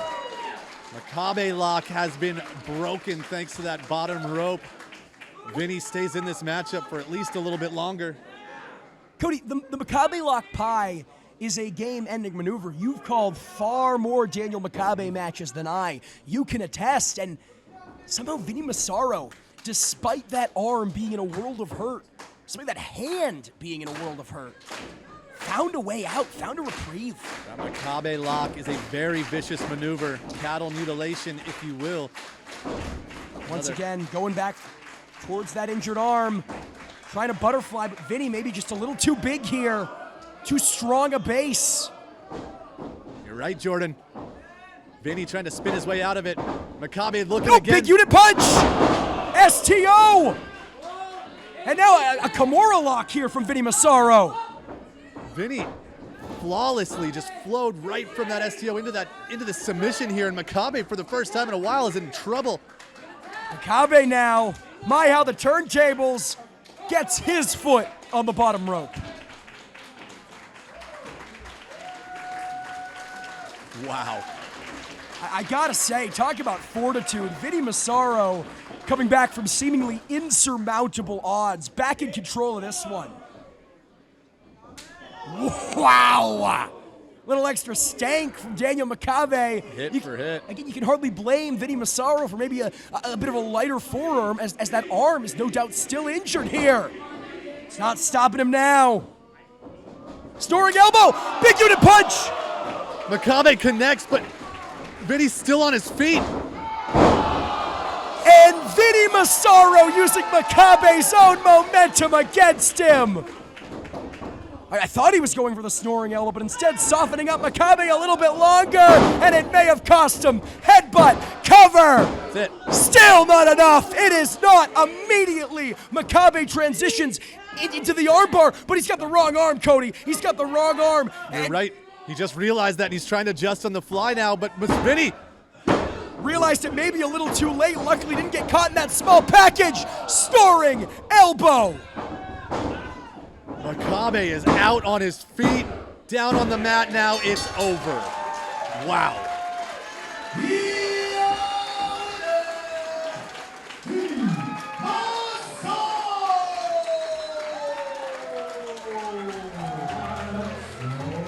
Well, as you alluded to, Cody, Daniel Makabe made a fatal error at the last possible second, realized he had hooked the wrong arm, realized he had injured the healthy arm, or locked in rather, the healthy arm of Vinny Massaro. Tried to adjust, but it was too little, too late. You give Massaro an inch, he takes a mile. Went for the big unit punch. One more time as a last-ditch effort from Vinny Massaro. Caught him a second sooner with the snoring elbow, and respect earned from the master of the Makabe lock. Respect earned, but you can see Makabe definitely feeling the effects of that snoring elbow. Still grasping at that throat is Vinny Massaro. Is Daniel Makabe off of Vinny Massaro? Gabago!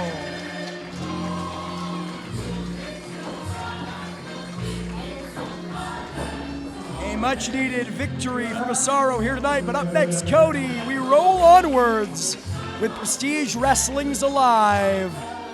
With more singles action, the Tower of Power Amira taking on the debuting Rose.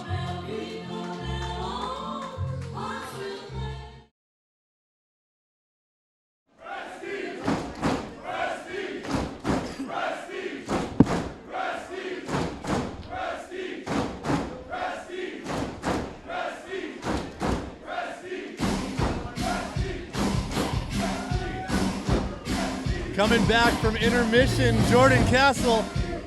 I am beyond stoked for this matchup right here. The Riz is real. Enough with the Riz. Oh, come on. It's L Riz. It's not W Riz. Enough.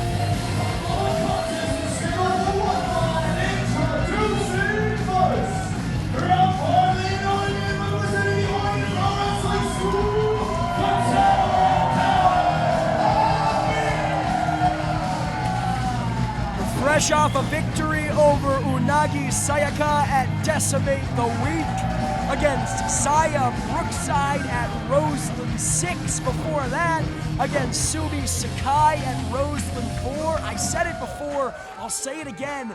At what point is it not beginner's luck for a rookie? At what point does it just become one of the top wrestlers in Prestige? She has a chance at being voted Rookie of the Year. She wants everyone to get online and vote. Wait a minute. Papa Roach. It's been a while. Eat your heart out, Sick Nick.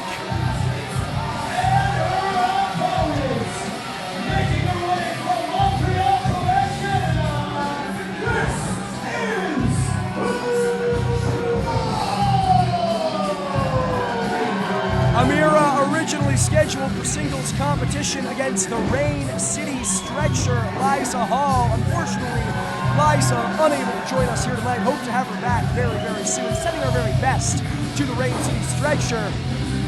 She tweeted out just a few days ago, referring to Rose as an exceptional replacement. And if that's not a seal of approval, I don't know what is. We're about to find out. One-on-one contest, Rose versus Amira. And you know, it's funny, we often talk about what a rookie Amira is, just a year and change into her pro wrestling career. Tonight might be, as the referee sounds for the bell, tonight might be the first time that she's matched in terms of experience. She cannot be the rookie when both of these women are quote-unquote rookies at very similar points in their careers. When both those points meet here tonight, and Rose with an impressive side headlock takedown to the Tower of Power, who's wisely watching her shoulders there, making sure they're both not down on the mat, but still in that headlock. Rose with a distinct Thai background here, putting it to good use against Amira. Yep, that Muay Thai background, that means we're probably gonna see some kicks. Yeah. Maybe a few.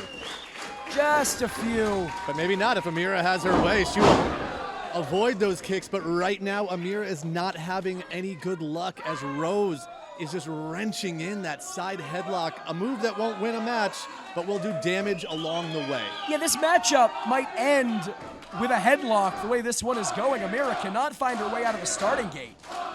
Never count the Tower of Power out as she sends Rose into the ropes. But again, Rose hangs on to those ropes. Amira landing back first on the canvas, and there are those weak tie kicks. Roll up from Amira, only a one. Amira thankfully saw that kick coming. Rose jackknife. Yep. Ooh, Amira rolling through, maintaining control of the arms. Maybe going for a backslide here is the Tower of Power. Ooh, but Rose thinking the same thing. And Rose is the one who gets it, but Amira rolls through onto her knees. Almost was caught with the knee of Rose. Sweep the leg. Lateral press, but Rose bridging through. Amira now gets cradled, rolled up. Still only a two, covers fast and furious. Both of these women not getting paid by the hour. Big chop attempt. Ooh. Face to face, head to head. It's a face off. Face off.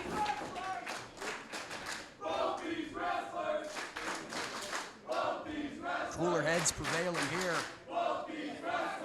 you gotta think, Cody, Rose accepting this match on 4 days' notice. Amira was expecting Liza Hall, that's true. But she was expecting a match here tonight. So Rose not really having that benefit. You gotta think that benefits the Tower of Power. Very impressive thus far. Rose now, ooh, maybe looking for a sneak attack there. Amira's had it scouted. Amira go round. Amira feeling herself here, wheeled on by the Portland faithful. Big body splash into the corner. With the power and speed of 13 house cats, Amira is picking up some momentum. Cannonball! Thanks for coming, Rose. Amira, leg hooked. Only a 2. That was too close.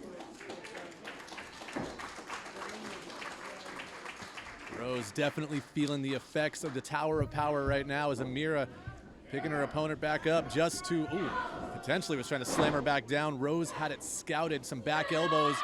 Well, also, Cody, if you remember, the last time Amira wrestled here in the Hawthorne Theater was at Reality Unfolds in a 3-way dance against Sandra Moon and Brooke Havoc. So we talk a lot about her recent success and prestige, but that is a defeat she is looking to bounce back from.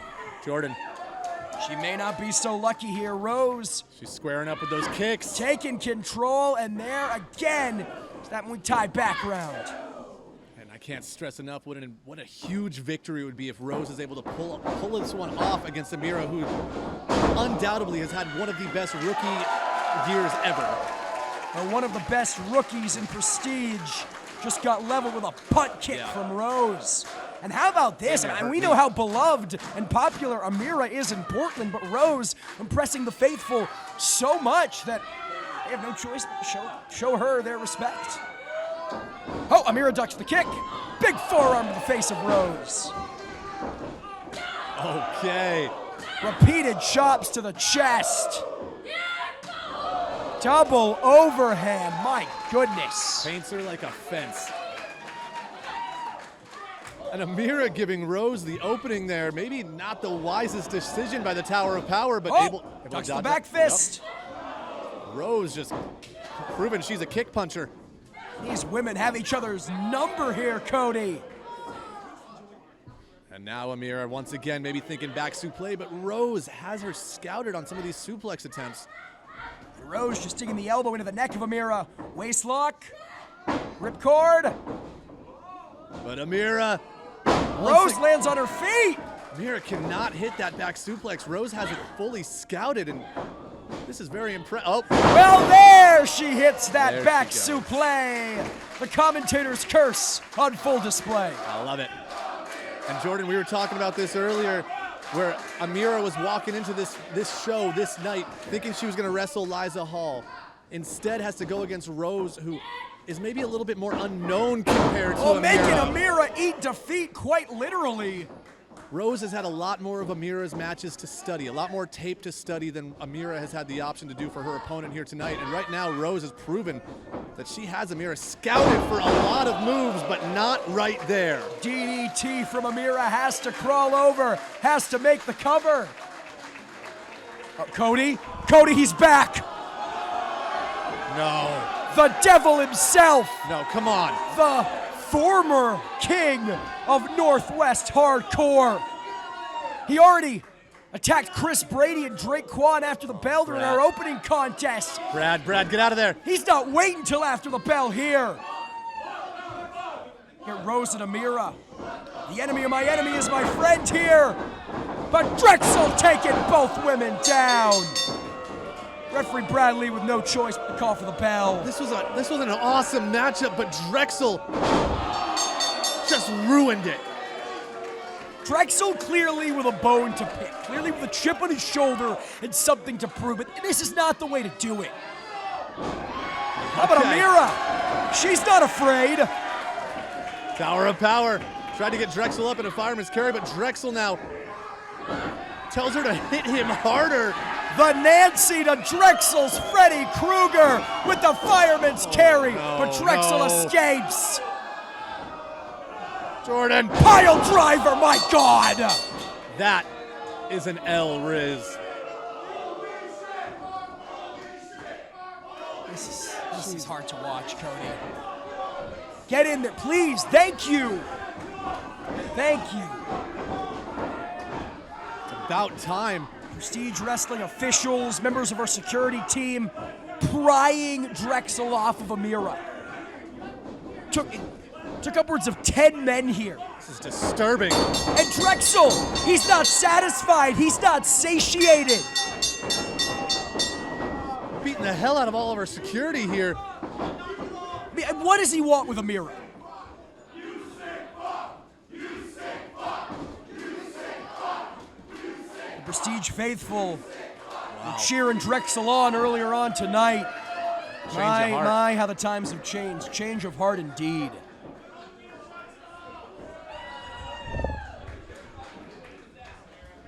Mira being helped out. We were witnessing an amazing matchup. It was a great match between Amira and Rose and Drexel. Drexel's spoiling it here to prove a point, to prove that he still belongs. Get Evie out of there, Evie, come on. Please. I mean, members of our security team trying to bring Drexel back. Oh, Brad, come on.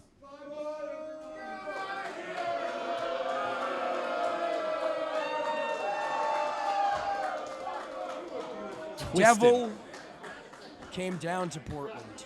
Twisted individual. I sincerely hope we've seen the last of Drexel here tonight, Cody Von Whistler. I hope we haven't seen the last of Rose and Amira. I definitely think they should run that one back. We were close to witnessing a classic, but Drexel had other plans. Hawthorne Theater, Portland, Oregon. I hate to tell you that match, due to the interference, is a no contest. That's why we can't have nice things. People seem to agree with you, Cody Von Whistler, and you can hardly blame them, but rolling right along. More singles action underway in our semi-main event.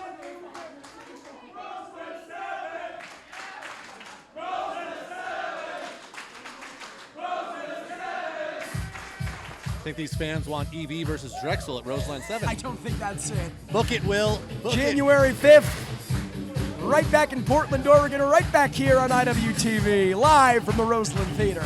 Jordan, we are not in a shopping mall in the late 80s. This is Prestige. This is the Hawthorne Theater. As Tiffany rings throughout the room can mean only one thing, and look at that. Look at that bodysuit from the Weirdo Hero. He's a body guy. You know, it's so interesting that we just saw Drexel spoil our last contest. Timing is funny that way because Randy Myers, for his entire short career here in Prestige Wrestling, has been pretty unanimous with the Devil himself, facing him on night one of the Cascadia Wrestling Cup, teaming with him at Roseland 6.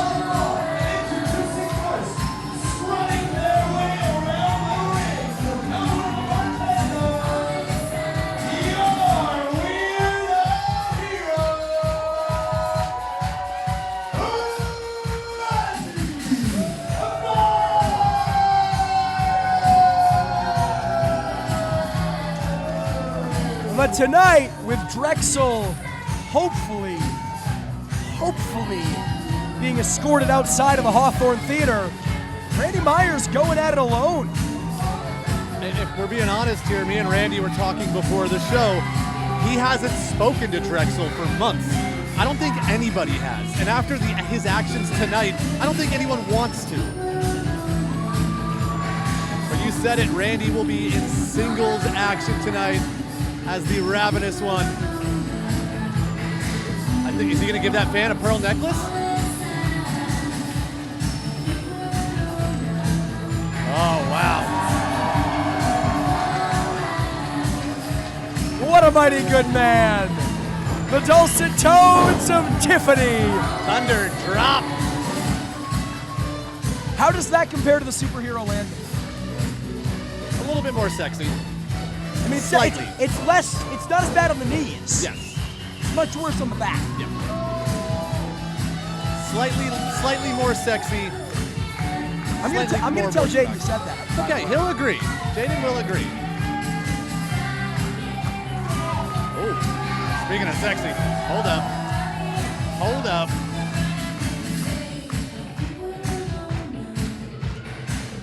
Oh man, Evie getting into it. I mean, talking about duality, Drexel's former tag team partner, Drexel's pile driving Evie, and Randy Myers is doing karaoke with her. If you needed any more indication of the dissolving of Creature double feature, there you have it, fans.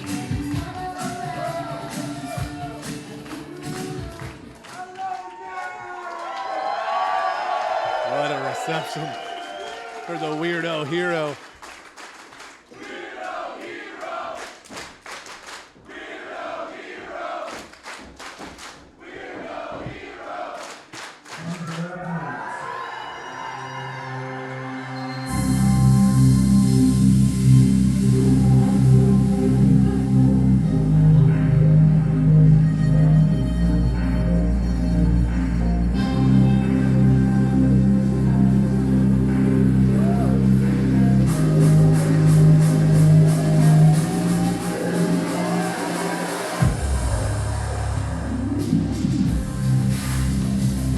From a man in Randy Myers with over 20 years under his belt in the sport of professional wrestling, we see a man in Evan Rivers who has just began his journey. Yeah, you're right. He has only just begun the journey, as you put it.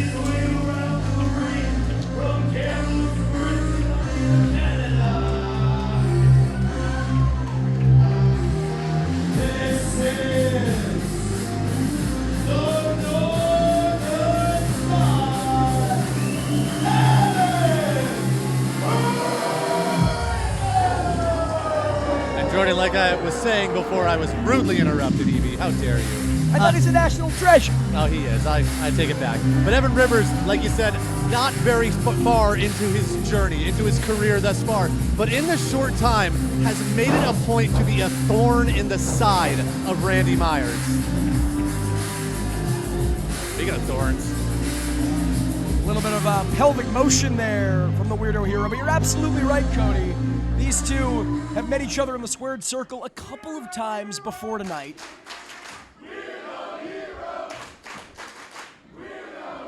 This matchup, the first one in Portland. So Evan Rivers trying to prove something against Randy Myers, trying to yes, be a thorn in his side, but also prove that he can hang, because in those previous encounters, more often than not, Randy Myers has come away with the victory.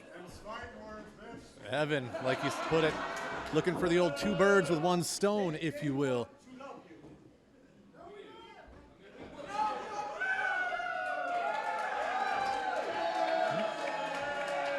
Mixed feelings. I was wrong. I want to love you. Whoa! I mean, buy him dinner first, Randy. Come on.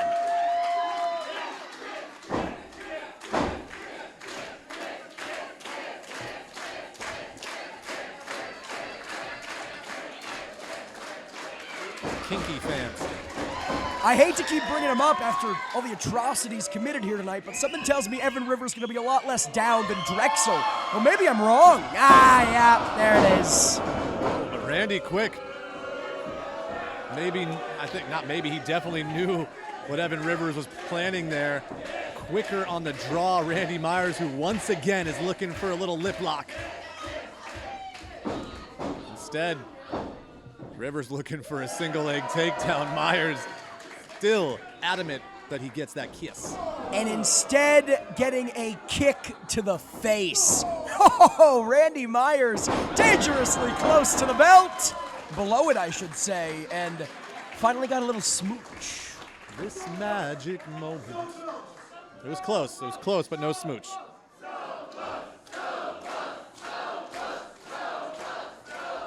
Close only counts in horseshoes and hand grenades. Evan Rivers ducking the line.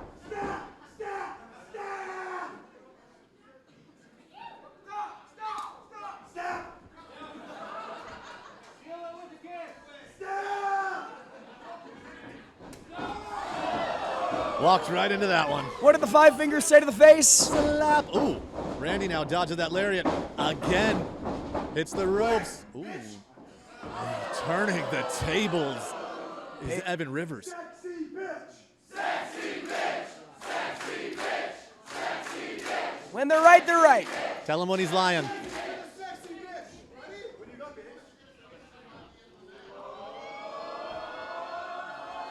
Oh my. Come on. Rude. Biting the middle finger of Evan Rivers. And he's a biter. Nice Japanese arm drag. Evan looking for a little timeout. There's no timeouts in professional wrestling, and Evan Rivers perhaps biting off a little more than he could chew here. Saying something's wrong with his hand. He got bit. Oh, well, that is definitely wrong. Oh, What a gentleman. sweet prince.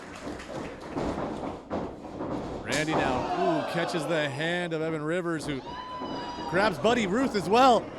And Evan Rivers off the top. Springboard arm drag. Levels the weirdo hero. Kip it up, making it look too easy.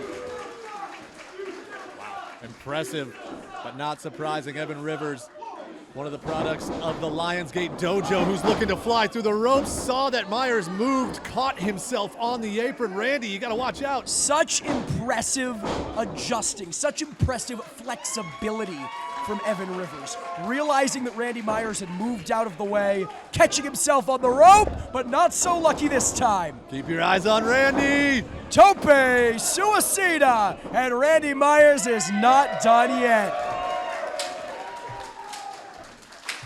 Waking these fans up, tuning up the band, if you will. Randy Myers feeling the love of the Prestige faithful, maybe looking for one more big dive.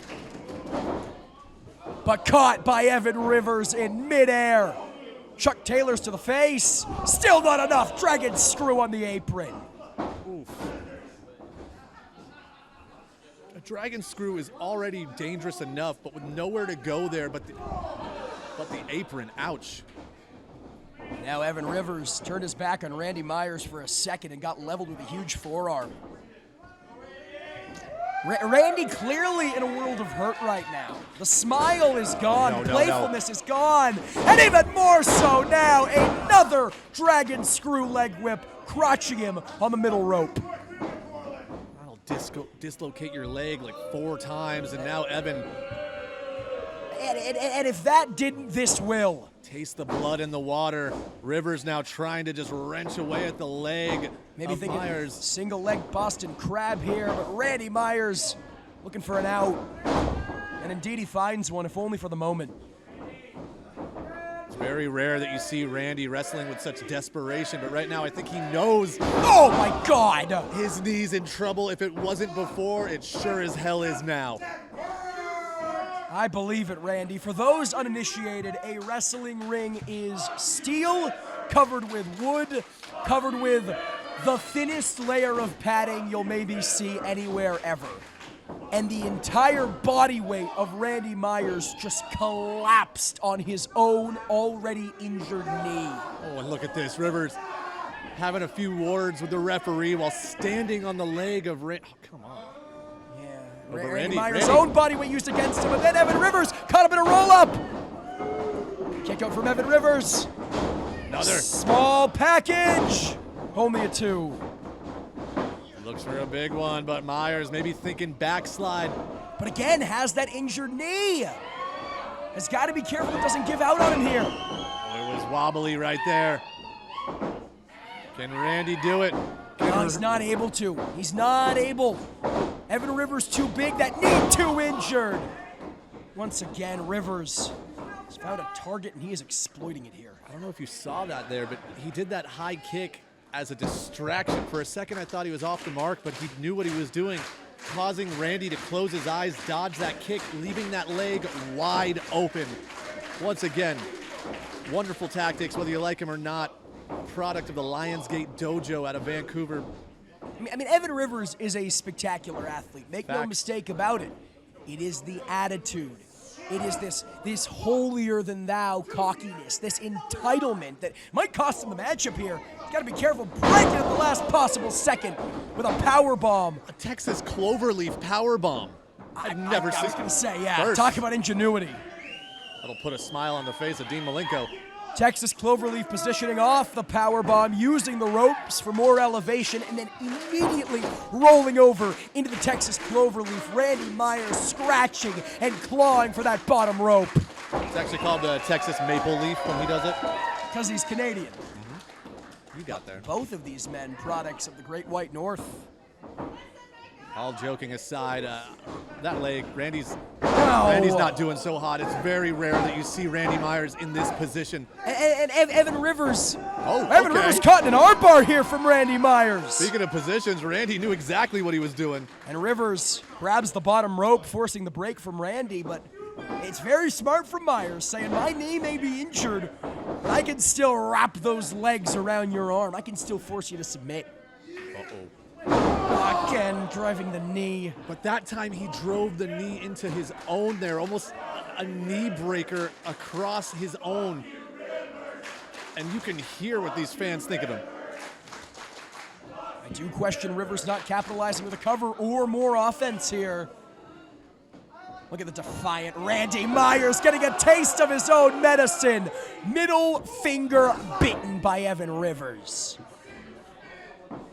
I don't even want to know It's what all that fair. tastes like. It's all fair in love and war.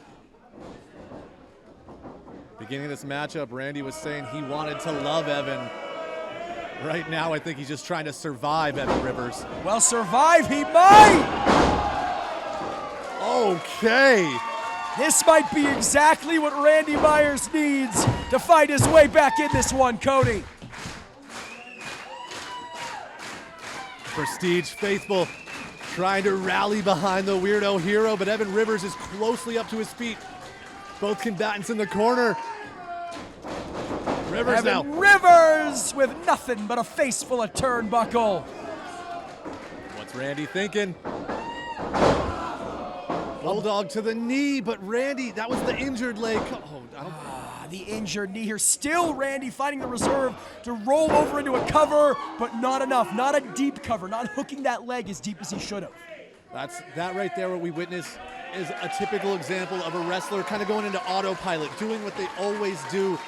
But Randy forgot for at least a moment that his knee is not a good play. Oh, Well, he's not we saw forgetting it now. earlier on tonight with Jordan Cruz.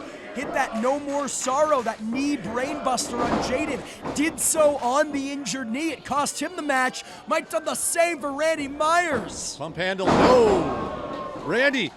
Immediately transitioning into the crossface. Center of the ring. Nowhere for Evan Rivers to go. Canadian crossface. Oh, there it is. The arm was loose for a second. Randy now has him trapped, and this is trouble for Evan Rivers. And Evan Rivers rolling towards the rope. Randy can tell it. Shoulders down here. Both men got to be careful. Great counter. All it takes is 3 seconds. Atomic drop. Uppercut. Myers now. Fireman's carry. Not sure what to call it, but I know it hurt like hell if your name is Evan Rivers. Randy Myers into the cover. Still not enough. Are you kidding me? That was so close. Randy Myers, the last bastion of the legendary Hart family dungeon, showing so much heart here tonight, Cody. Evan And now. Rivers, he catches that leg. Single leg. Randy's still got one good one, and he's using it to kick his opponent in the face. To the floor goes Evan Rivers. But Evan Rivers back inside the ring, rolling through into a cutter. Where in the hell did that come from? Rivers now. Evan Rivers maybe finding a second win here.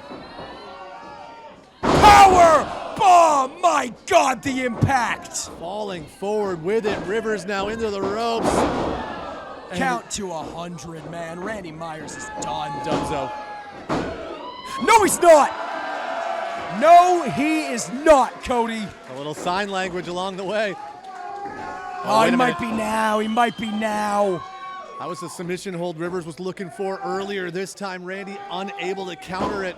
Shoulders down. Randy Myers has got to be careful and bridges through to evade defeat. And Evans got to be careful too. He was really close to the bottom rope there, trying to change the position here, trying to pull himself and his opponent away from there. Randy is inches away from freedom. And this time it is Randy Myers reaching the bottom rope, but is it too little, too late? Was that submission hold locked in for too long? At a certain point, if you're Randy Myers, you cross a threshold. As much as you want to win, as much as you fight to win, that knee's gonna give out on you. You're not gonna be able to stand on it anymore, much less kick, much less lock in your own submissions. Myers being pulled up to his feet, maybe a little pump handle. Rivers puts him up. Pump handle driver. Wow. Evan Rivers maybe thinking ultraviolet moonsault from the top rope. It's over. If he nails this, it is absolutely over. You gave it your all, Randy. Thanks for coming. There's no shame in losing to the moonsault. No! No shame, but no water in the pool. This is definitely the moment that Randy's been waiting for. Prestige faithful are behind the Weirdo Hero. Can he capitalize on this opportunity, on the misfire of Evan Rivers? He's hobbling. He's got one good leg, but that's not stopping him from scaling the top rope. Randy Myers thinking about flying here in the Hawthorne, but crossbody caught in midair. Ooh. Evan Rivers rolling through. Look at the strength on display from the Northern Star of Pro Wrestling. But Randy rolls him up. Shoulders down. Randy steals it.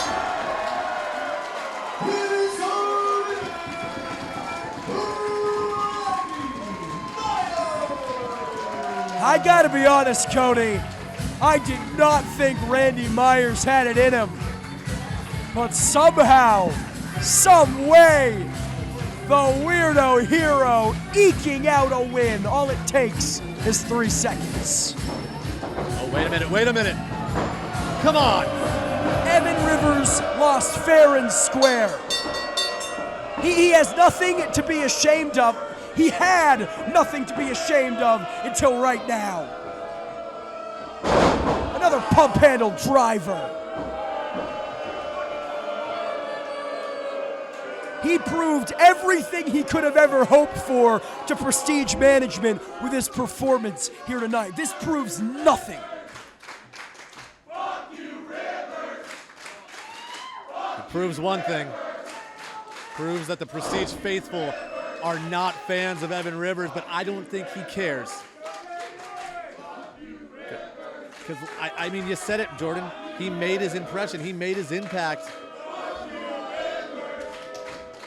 Well, didn't win this match and certainly not win any popularity contest tonight.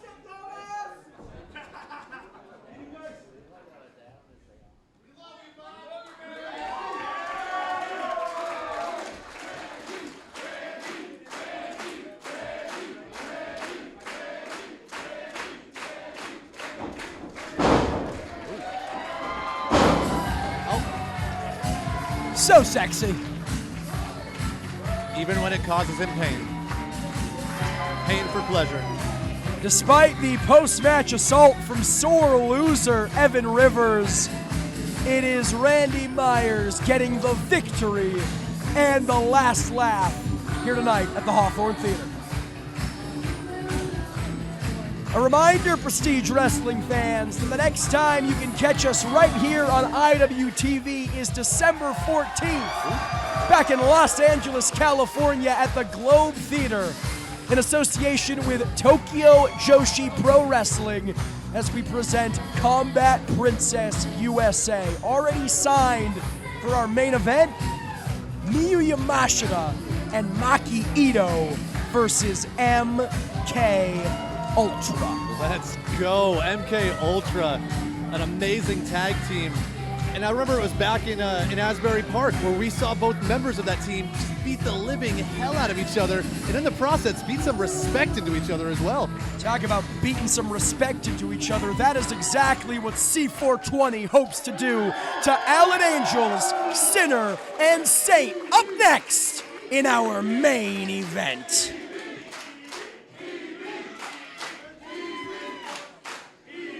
Ladies, gents, and non-binary friends, I hope you've had a great time at Prestige Wrestling's Alive. Decent. Because the following contest is a six-man tag scheduled for one fall. And it's your main event of the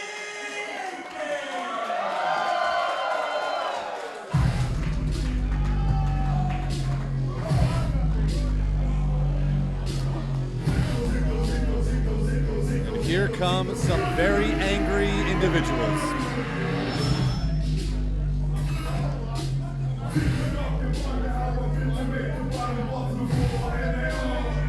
You heard Alan Angels earlier on tonight. Himself, Travis Williams, and Judas Icarus are tired of veterans like Alex Shelley stealing the spotlight. Introducing first, making their way around the ring. This is the team of Judas Icarus, Travis Williams, and Alan Angels. This is the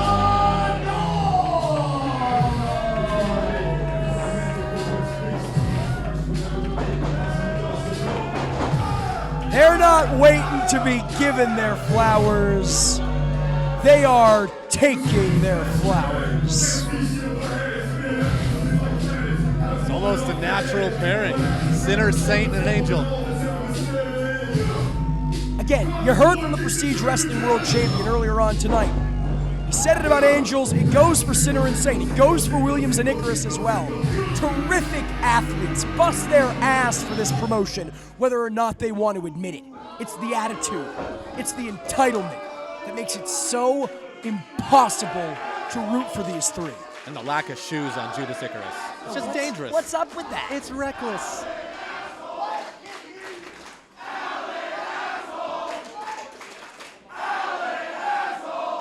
Portland's favorite son, huh?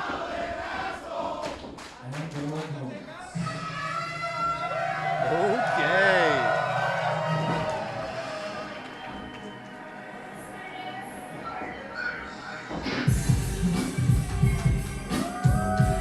Light him up. Smoke him if you got him. It was back at Decimate the Week in Portland, Oregon, at the Cleaver Armory. The Motor City Machine Guns defeating Sinner and Saint. After the match, Angels, who unfortunately joined me on commentary, tried to take liberties with the guns. C4 prevented that from happening. You look like you really enjoyed it when Alan hopped on commentary with you, too. Well, there he is. He might do it again.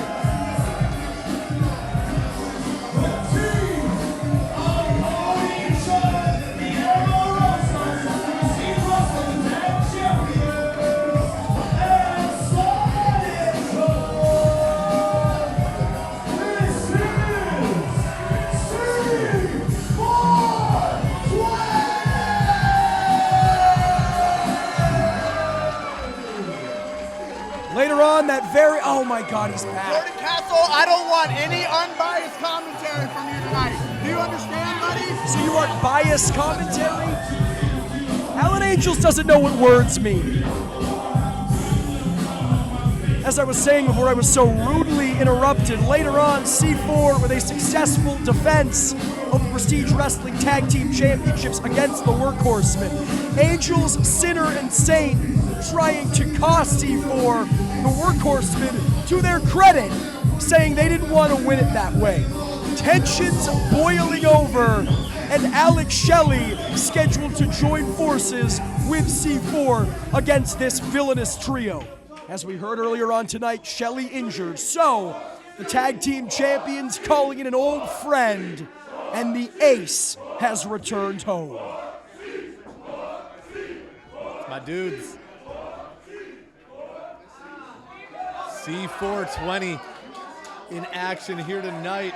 It's not the first time we've seen this trios in Prestige action. No, it was back at Nervous Breakdown when C420 picked up a victory against Clark Connors, Kevin Knight, and Yuya Uemura of the LA Dojo.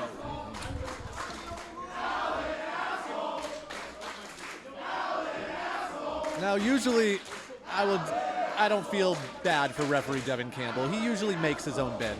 But right now, I feel for the guy. He has not one, not two, not three, but 6 men to try and keep control of. And not just that, 6 men who absolutely want to destroy each other. And we're seeing that right now. This matchup hasn't even officially begun, Jordan. I mean, it does not get much more personal than this. Sitter and Saint tried to screw C4 out of the tag team championships that they worked so hard to regain. The animosity between Angels and Sonico over a year, waging war for the title of Ace of Prestige. Photo op. It's well documented. This is a powder keg waiting to explode, Cody Von Whistler. C420. As referee Devin Campbell trying to get 1 in, 2 out in this trios matchup. And Devin's got his work cut out for him here tonight. And talk about intensity.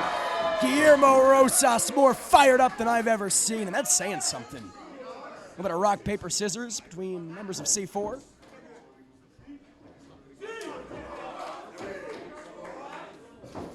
Sonico showing the love as C4 does their patented rock, paper, scissors to decide who starts this thing off. Cody Chun starting off against Allen Angels. Flashback to the finals of the Cascadia Wrestling Cup, when Angels nearly spoiled the entire tournament, but Cody Chun, for Prestige, for Portland, for anyone with a soul, defeating the so-called frontman. That matchup took years off of my life. There was way too many moments where I thought Allen Angels were going to take it, but no. Classic Cody Chun able to pull off the victory. We're going to see if him and his team of C420 are able to do the same here tonight. Yeah, no kidding. I think I got gray hair calling that one, unlike Allen Angels, who has no hair. Angels. And listen, we can joke all we want, Cody, but you know Allen Angels has been steaming, has been fuming since that night. He wanted to win that Cascadia Wrestling Cup, and he wanted to rub it in the face of everyone who calls Prestige Wrestling home. Cody Chun spoiling that for him. Can you imagine the celebration if Allen Angels had taken that trophy to Revolver with him? Don't even say that name in front of me. Put that evil out in the world. I'm sorry. Into the ropes. Cody Chun with a huge shoulder block. Chun off the ropes. Leapfrog from Angels. Goes up. Hangs onto that top rope for dear life. Does Allen Angels. Gets the half and half, but Chun saw it coming. Picture perfect drop kick evaded by Allen Angels. Rolls through. But Cody with a cover of his own, giving Angels a taste of his own medicine. A very early 2 count here. Strong cradles were not enough. Cody Cutter, the move that won him the Cascadia Wrestling Cup against Angels, and now Angels looking for his game-ending maneuver, the Angels wings. Both of these men ducking each other's lariats, and both of these men down, kipping up, tit for tat. This is your Prestige Wrestling Alive main event. What a standoff. Cody Chun. See that? Allen going for the handshake. Before Cody Chun could even realize he was trying to get lured into that, Allen Angels kicked him right in the gut. Allen Angels is well, you heard what the people were chanting, but he's not stupid. He knew that Cody Chun wasn't going to trust him, so suckering him into that kick instead. He did mix up his words earlier, but, you know. He asked for no unbiased commentary, so he wants it to be biased. And there is the picture-perfect drop kick from classic Cody Chun. Ooh, yeah, right in the face. And now Cody tagging in the Lucha Ghoul, the Ace of Prestige. And look at Allen Angels running like a scalded dog wants nothing to do with Sonico. None of that smoke. I'm not sure if our cameras can catch it, but the arm, the elbow of Alan Angels has a 6-inch scar from the barbed wire that ripped open his flesh in the Ghouls Realm match between those men at Roseland 6. Angels tagging himself out. It is now Judas Icarus and Sonico. Judas Icarus. Are they all brothers? They have the same last name? To be honest with you, Cody, I'm really trying to figure out the nature of this trio between Angels, Sinner, and Saint. Sweep the legs, Sonico. Big diving cradle roll up. Ooh, very, very close here. Judas Icarus maybe got I thought he was going for a cutter. Instead, another cradle. Crucifix. near fall after near fall. Sonico looking for that big buzzsaw. And Judas Icarus saying, hey, calm down. Let's talk this out. Slap across the face. And Sonico Let's go. with a right hook across the face. Irish whip sends Icarus into the ropes. Icarus thinking sunset flip, but Sonico rolls through. Kick to the neck. That's gotta be even worse when you can't see it coming. You don't know what's gonna hit you. Sonico loves to attack his opponents right to the back of the head.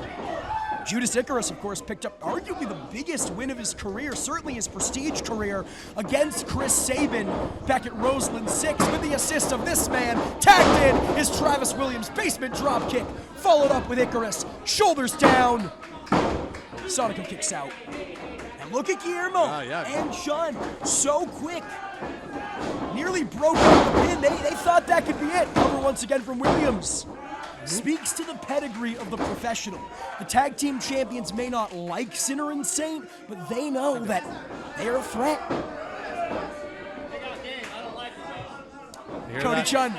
Cody Chun making it very clear he does not like Sinner and Saint, but game respects game. I like it. I'll put that on a shirt. Sonico. Ooh.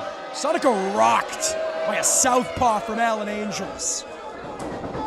You know, Alan Angels likens himself to Piper in Portland, had the audacity to wear the kilt, come out to the Hot Rod's entrance music. He may cause a Piper-esque riot here tonight. I don't want to remember that. Believe me, neither do I. Sonico might not remember much of anything if Judas Icarus has his way. Sonico trying to reverse fortune. Icarus with a shot to the gut. Forearm to the face. Both combatants fighting for the lead, but it's Icarus with that big bare foot right to the face of Sonico. Cody, what's it with you and feet, man? Talking a lot about feet tonight. Don't worry about it. Quentin Von Whistler. A huge forearm from Sonico. And in comes Guillermo Rosas. You know, not to only talk about Judas Icarus's feet, but to go back to that, while he does leave his feet open to more attacks, I think he can move faster than most of his opponents, not having to be constrained by traditional wrestling boots or shoes of any means by that matter. In comes Alan Angels, immediately dropped by the tag team champions. Double back body drop from C4. Oh, icky! He flew too so close to the sun. And the professional Wait. in the wrong part of town here. Uh-oh. C420 smoking them. Splash, splash, splash. Classic. Guillermo now. Suplex with the drop kick assist. C4 on fire. Rethinking their entire strategy, possibly every life decision they've ever made on the floor there. Icarus, Williams, Angels. Again, asking for a timeout. Usually I would not want a main event match like this, a marquee match like this, to end in a countout, to end in a forfeit. But if that means that Angels and Williams and Icarus leave, I'm really not opposed. I'm okay with it. I think we'd all be okay with it. Guillermo now, the legal member of C420. I'm not sure who the legal member of Angels and Sinner and Saint are. I guess it's Angels. Nope. Now it's Williams, tagged in. Travis Williams, every time I see this guy, he amazes me with his speed, with his precision. But Guillermo, he's got that intensity. Turned his back on the professional for a moment too long and paying the price. Intensity just gut kicked out of him as Guillermo now put against the ropes. Looks for an Irish whip as Williams counters it to Guillermo. I don't know if you saw that, but there was definitely a blind tag there. Judas Icarus in the match. Russian leg sweep, big boot combination, cover from Icarus, and a kick out from Rosas. Right to the spine goes Icky. Again, frequent covers from Icarus. They want to end this thing quickly, Cody. Look at Alan Angels, mocking the Prestige faithful, mocking their love for the tag team champion C4, a love he will never feel. Talking about the wrong part of town, that's exactly where Guillermo Rosas is. That was brutal, Jordan. I like it. Well, it's the truth. Angels. Standing frog splash, leg hooked. Alan Angels known to bring out the worst in everyone. Unfortunately for C420, that worst is coming from Sinner and Saint, the newest, would you call them lackeys, proteges? I don't know if they're friends, I don't know if they're business partners, I don't know if they're lackeys. The details of this partnership are murky, but right now it is very, very effective, admittedly so. Yep. They are working the frequent tags, and Rosas is in trouble. Just slapping him in the midsection there, in the ribs. And Cody, it has to be said. It brings me no joy to say it, but it has to be said. Sinner and Saint have not been in Prestige for a very long time, less than a year, and as a team, only a few months, but they have very, very quickly established themselves as a premier tag team in this organization, taking the Motor City Machine Guns to their limits. I mean, hell, Alex Shelley tweeted to the legendary Ricky Morton of the Rock and Roll Express that they were the tag team on the Indies. And what is this? Alan Angels taking liberties with Rosas, chased off by arch nemesis Sonico. Alan Angels doing everything he can to evade the Lucha Ghoul, and Devin Campbell has lost control. Oh no.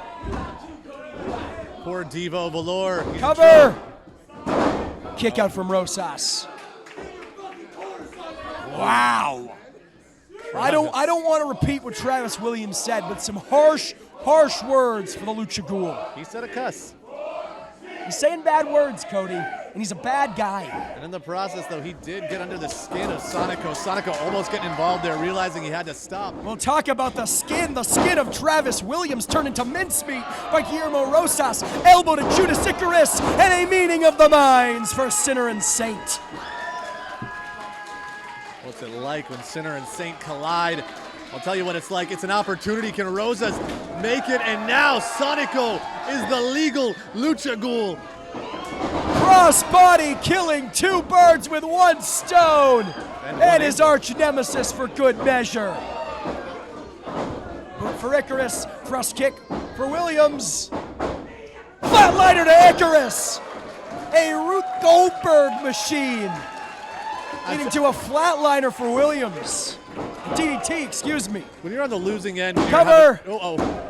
Broken up in the last second by Angels. It's already tough enough when you're on the losing end of a 2-on-1 assault when you have the two members. And then look at this, Cody. Alan Angels immediately tagging out, running away anytime Sonico gets even feet away from him. But when the Lucha Ghoul is down, when his back is turned, when he's already been neutralized by Sinner and Saint, that's when the so-called front man will enter. Give me a break.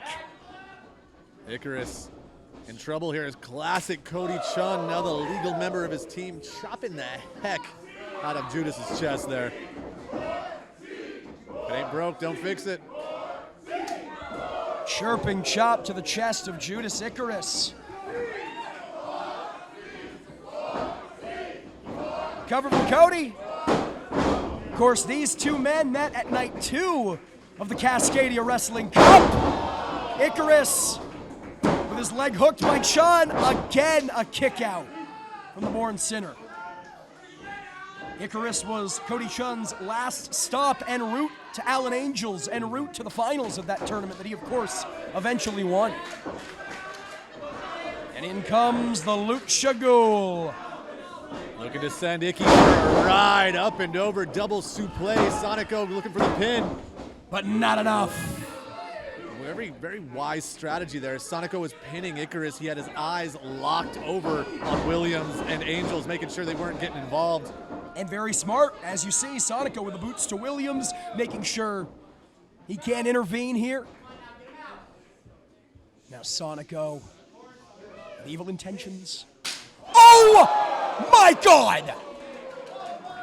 Why? I'm not sure if that was a chop of a gunfight has broken out in Portland. Hanaho.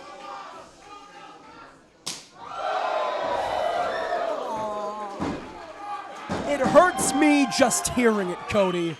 How the hell do you think Judas Icarus feels? But perhaps willed on by the pain, Irish whips Sonico into the corner. Met with a big knee to the face.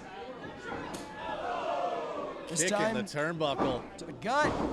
Oh. Sonico reaching for the tag, but Icarus grabbing the gear, stopping him here off the ropes. Springboard! Nope. Allen Angels cutting Sonico off at the heels. And now it is Judas Icarus stomping a mud hole in the ace. Tags in Williams. Damn it. Again, they can't do anything right. They can't do anything by the books. They claim they're these great wrestlers who deserve the spots that an Alex Shelley is taking. Cover here from Williams. That back suplex was by the books. Perfectly done. Again, they're great wrestlers, but they choose not to show it. They choose to rake the eyes, to grab the tights, to bust the rope under from Sonico. Jordan, do you know how difficult it is to find a mean Canadian? And we have two of them right here. Travis Williams and Judas Icarus quite possibly might be the meanest Canadians in the world. And a mean neck breaker there. Hook of the leg. Only a 2. I gotta say, Cody, the longer and longer this matchup goes, the more I think it favors Angels, Sinner, and Saint. If only because of the rigorous schedule of Sonico. Uh-oh. Chop to the chest of the... chop to the chest of Angels from the Lucha Cool. These men hate each other. Capital H. The most vicious and personal rivalry in prestige wrestling reignited here tonight. Oh no, Jordan. Sonico. No! Absolutely nowhere for the Lucha Ghoul to go. DDT from Allen Angels. Yeah, I think this is it. It's gotta be. But Sonico gets the shoulder up. While simultaneously, Cody Chun trying to make a little distraction there, and I think he definitely got into the head of Angels, keeping his partner alive, but for how much longer? As I was saying, I think the longer this matchup goes, in comes Icarus, the more it favors Angels, Sinner, and Saint. I was talking to Sonico earlier on today. He wrestled not one, but 2 hardcore matches this weekend. One on Friday, one on Saturday, and then flew to Portland. The damage to his body, coupled with the jet lag, coupled with the punishment we've seen from Sinner, Saint, and Angels, it might be too much to bear for the ace. I mean, it wouldn't be a bad thing.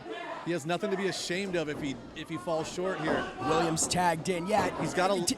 Tell that to Sonico. I mean, he's got to think about the future. The longer he stays in this, the more damage he takes.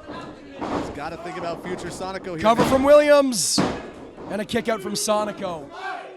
Sonico is a lot of things. He is not, I don't want to say not smart enough. He's a very smart wrestler, but in this case, he is not quote unquote smart enough to live to fight another day. A prestige wrestling main event and the allure of revenge over these 3 men means too much for him to go into the night quietly as he rolls up Travis Williams for a 2. Tucks the shot. Again. Both men with an answer for each other, and this time the springboard lands. Springboard Supersonico. But Jordan, Sonico is in a very bad place. He is in enemy territory in that corner there. He's got to get absolutely across that ring, and he's got to do it as quick as possible.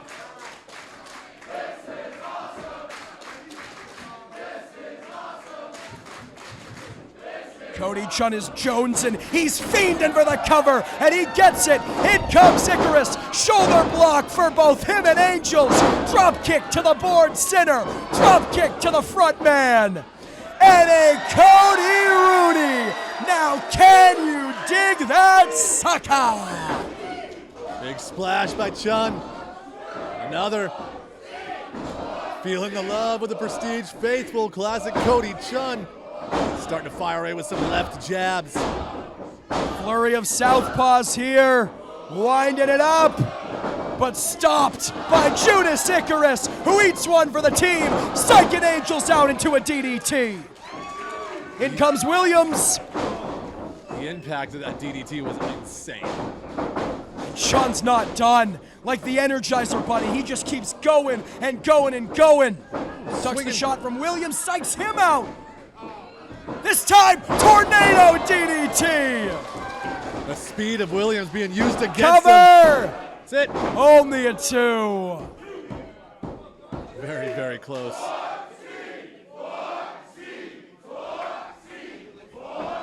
There is no better hot tag in professional wrestling than Cody Chun.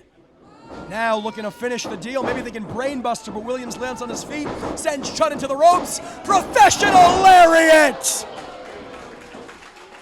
But he has got to capitalize, Von Whistler. He's gotta. And now the tables have turned. It's Travis Williams who's in the wrong corner. Williams doesn't know where he is right now. He's trying to tag in Sonico for a moment there. Inching towards Alan Angels. Chun tags in Sonico. Williams tags in Angels. Let's go. You think you're special? You do?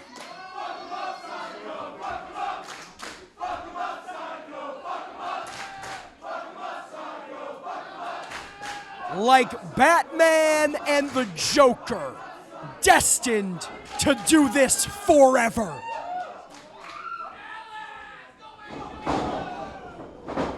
Trading shots back and forth. Rights after rights. Forearm after forearm. Neither man giving an inch. If the Ghouls Realm at Roseland 6 was the grand finale, this, my friends, is the epilogue. Discus punch by Angels. But in comes Rosa, super kick! One from Chun! Big jumping knee from Sonico! The front man is in trouble. High-low! Sonico's got to be thinking AMF. Tonight it's the AAA. Adios, Alan. Oh, come on. I mean, that was it, Cody. No one kicks out of the AMF. Alan Angels should thank his lucky stars. The Celestial should thank his lucky stars that Sitter and Saint were there to break it up. And these multi-person matchups, these tags, these trios, you never know where your other opponents are going to be. You have to have eyes on every single side of your head, and right there, Sinner and Saint were able to make the save as Alan Angels now, maybe Sonico's looking for the Dragon Suplex. Yeah, but Alan Angels has an answer. Dragon Suplex of his own. I think that may have been a half and half there. And Angels finally able to get out of this matchup as Travis Williams quickly back in this one, looking for maybe that deadlift German, but Sonico fighting for his life. Yeah, but he can't fight against the numbers game here. Or can he? Nope. No, he cannot. Nope. Stunner, Williams sends Icarus, elevated German suplex cover, broken up by Guillermo Rosas. Rosas saw the writing was on the wall there, and that was potentially the end of the match for Sonico. But Rosas setting Judas Icarus, was trying to set him outside the ring, but instead set him into the ropes. Icarus was looking for the Lighthouse Lariat, but got leveled with a Lariat from Rosas. Oh, down goes Rosas. Sick kick from Williams, but another jumping knee from Cody Chun. Halo strike knocks Chun out cold. Dragon suplex. You owe me a soda. And Alan Angels. Oh, Sonico. A receipt, but Sonico here. Scaling to the top. The Lucha Ghoul proving the former part of his name. Sonico might be thinking Meteora, but Judas Icarus cutting off the Lucha Ghoul at the pass. Travis Williams has Sonico in a very bad way on that top rope. He's got to be thinking superplex here, Cody. I think you're right, Jordan. Sonico's in trouble. Superplex! Frog splash from Icarus. Now Alan Angels. Alan Angels was going for a frog splash, but got caught in midair with a Cody cutter. Classic.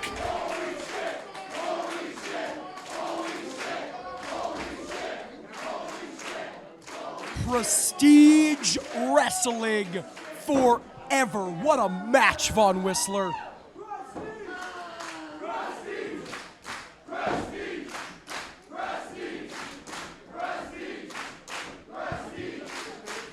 All 6 of these combatants making their way back up to a vertical base. All 6 of these combatants trying to absolutely destroy each other, trying to possibly end each other's careers. I absolutely love it. Let's go.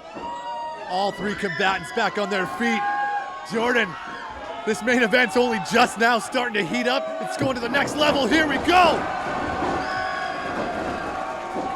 At Prestige Wrestling Alive, the crowd coming alive for this total and utter warfare.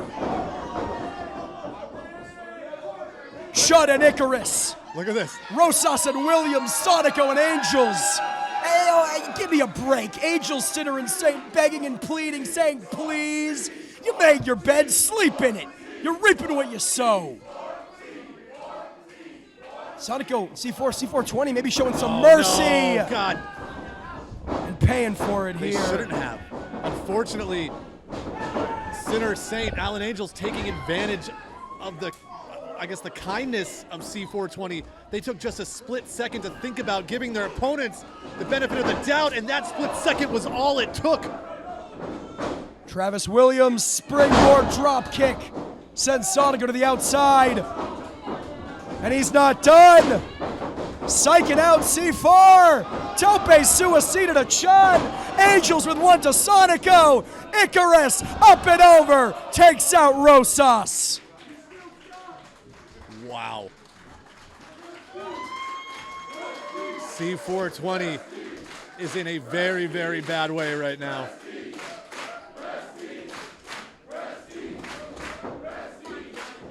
Once again, feeling bad for referee Devin Campbell, trying to get at least 2 of these opponents back in the ring here, but much easier said than done. I mean, listen, Cody, Angels, Sinner, and Saint made it very clear they had something to prove here tonight. They are not waiting for their opportunity at main events or title matches or spotlight. They are taking main events, title opportunities, and spotlight. But Sonico, C4, they're not going to let him take it without a fight. I mean, when you talk about losing control, Devin Campbell here, he's got to get these 6 guys back in the ring. It's the only place this matchup can be won. I mean, this thing's spilling into the VIP area, Cody. I can't remember a time where there was control in this matchup. It has been absolute mayhem for the past few minutes here. On the floor, all 6 of these combatants just beating the heck out of each other. These fans who paid for the 4th row are getting front row seats right now. Guillermo Rosas manhandling both Sinner and Saint consecutively. It's kind of hard to see from this position here, but from the sound of it, these combatants are still beating the hell out of each other. Cody Chun, I can see him doing a little celebration there, but wait. Sonico scaling the balcony of the Hawthorne Theater. Oh my God!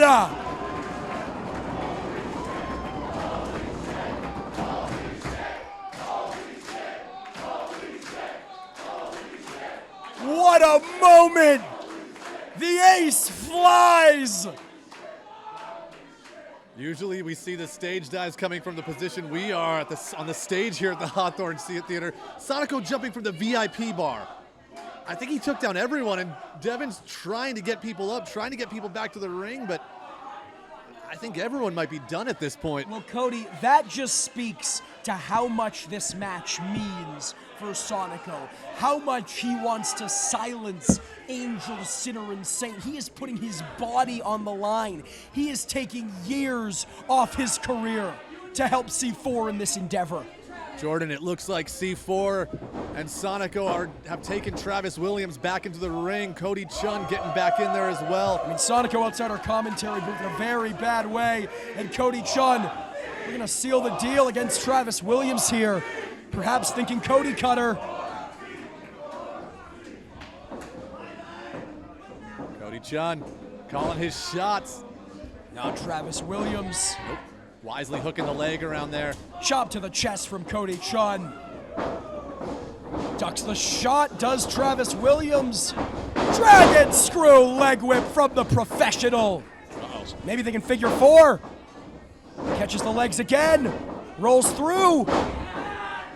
Brain buster. Professionally done. Wow. Williams in control here, and Judas Icarus makes his way into this matchup. Arms butterflied. Judas Icarus calling for it. Spear! Spear! Spear from Rosas! Cody with the back body drop. Cover!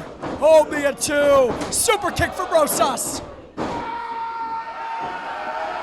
Cody Chun calling the attention of his partner, Guillermo Rosas, thinking double team, but They took a second too long here. Shoulders down. Oh, they were seconds away. They were seconds away, Cody. But at the last second, Chun kicks out. Icarus up and over, lands on the apron. And Saguri drop kick combination from Sinner and Saint. talk about between a rock and a hard place. There was nowhere for Chun to go. Big right hook by Icky. Big slap from Travis Williams. Backhand slap. Sinner and Saint. Oh my God, Judas Icarus going for the lighthouse lariat, but got caught with the green mist of Sonico. And another super kick from Cody Chun. And Guillermo Rosas to the professional. Assisted power bomb. C420 victorious.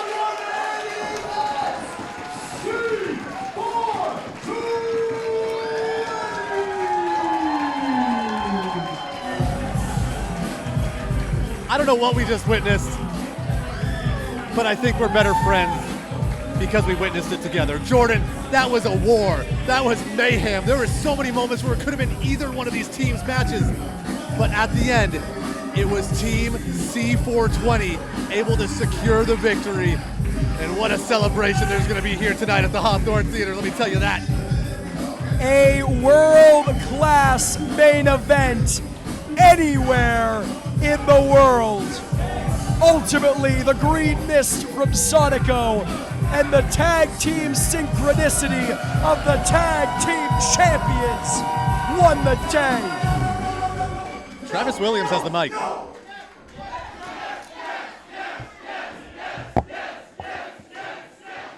This is some serious BS. Harsh words.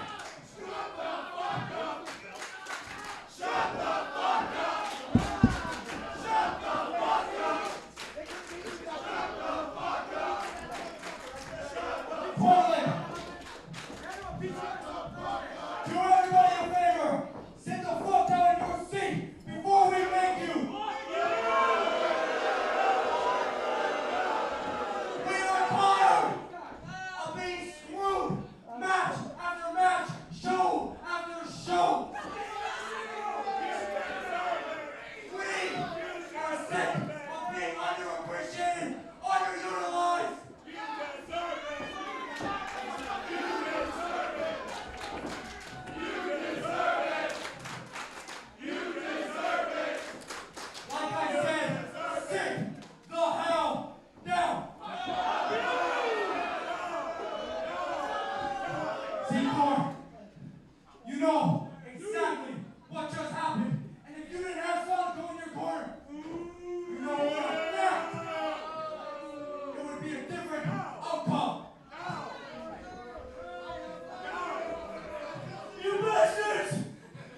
not peanuts.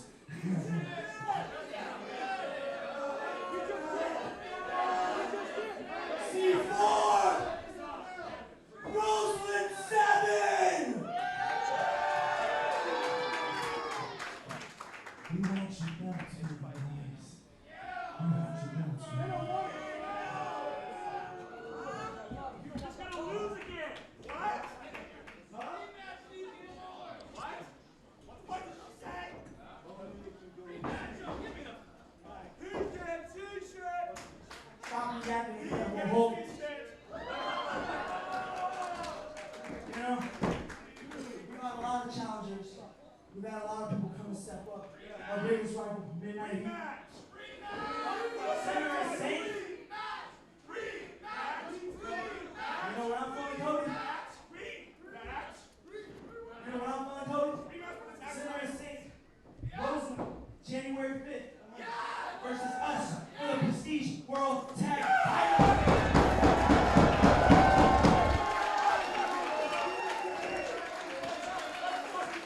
You want C4? Center is safe. Get C4 the whole Prestige August, baby. Roseland 7, you saw what we did at Roseland 6. I will die before I lose this tag title again.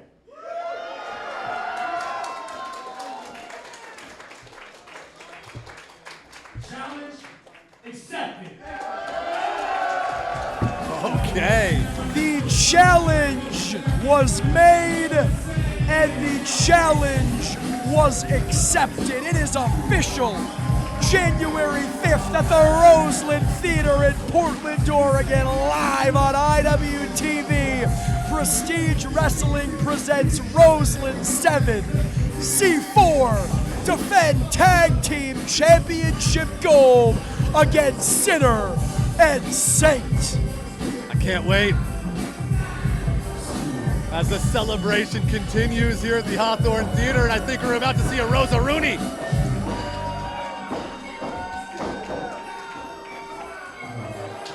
Nailed it. Well,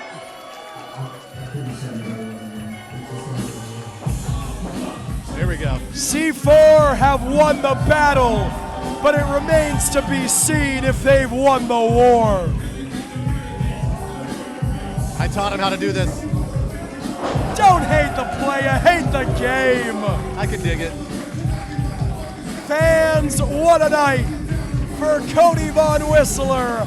I've been Jordan Castle. We will see you December 14th at the Globe Theater in Los Angeles, California, in association with Tokyo Joshi Pro Wrestling as we present Combat Princess USA. And then right back here in Portland, Oregon at the Roseland Theater on January 5th as we present Roseland 7. Ray Phoenix versus Samurai Del Sol. Timothy Thatcher versus Josh Alexander. The Workhorsemen, Sky Blue, Willow Nightingale, and just signed C4 versus Sinner and Saint for the tag team titles. Jordan, as always, it is a pleasure, an absolute blast to call the Prestige action with you. On behalf of myself, Cody, and everyone here at Prestige, happy Turkey Day. We'll see you next time. Stay classy, IWTV.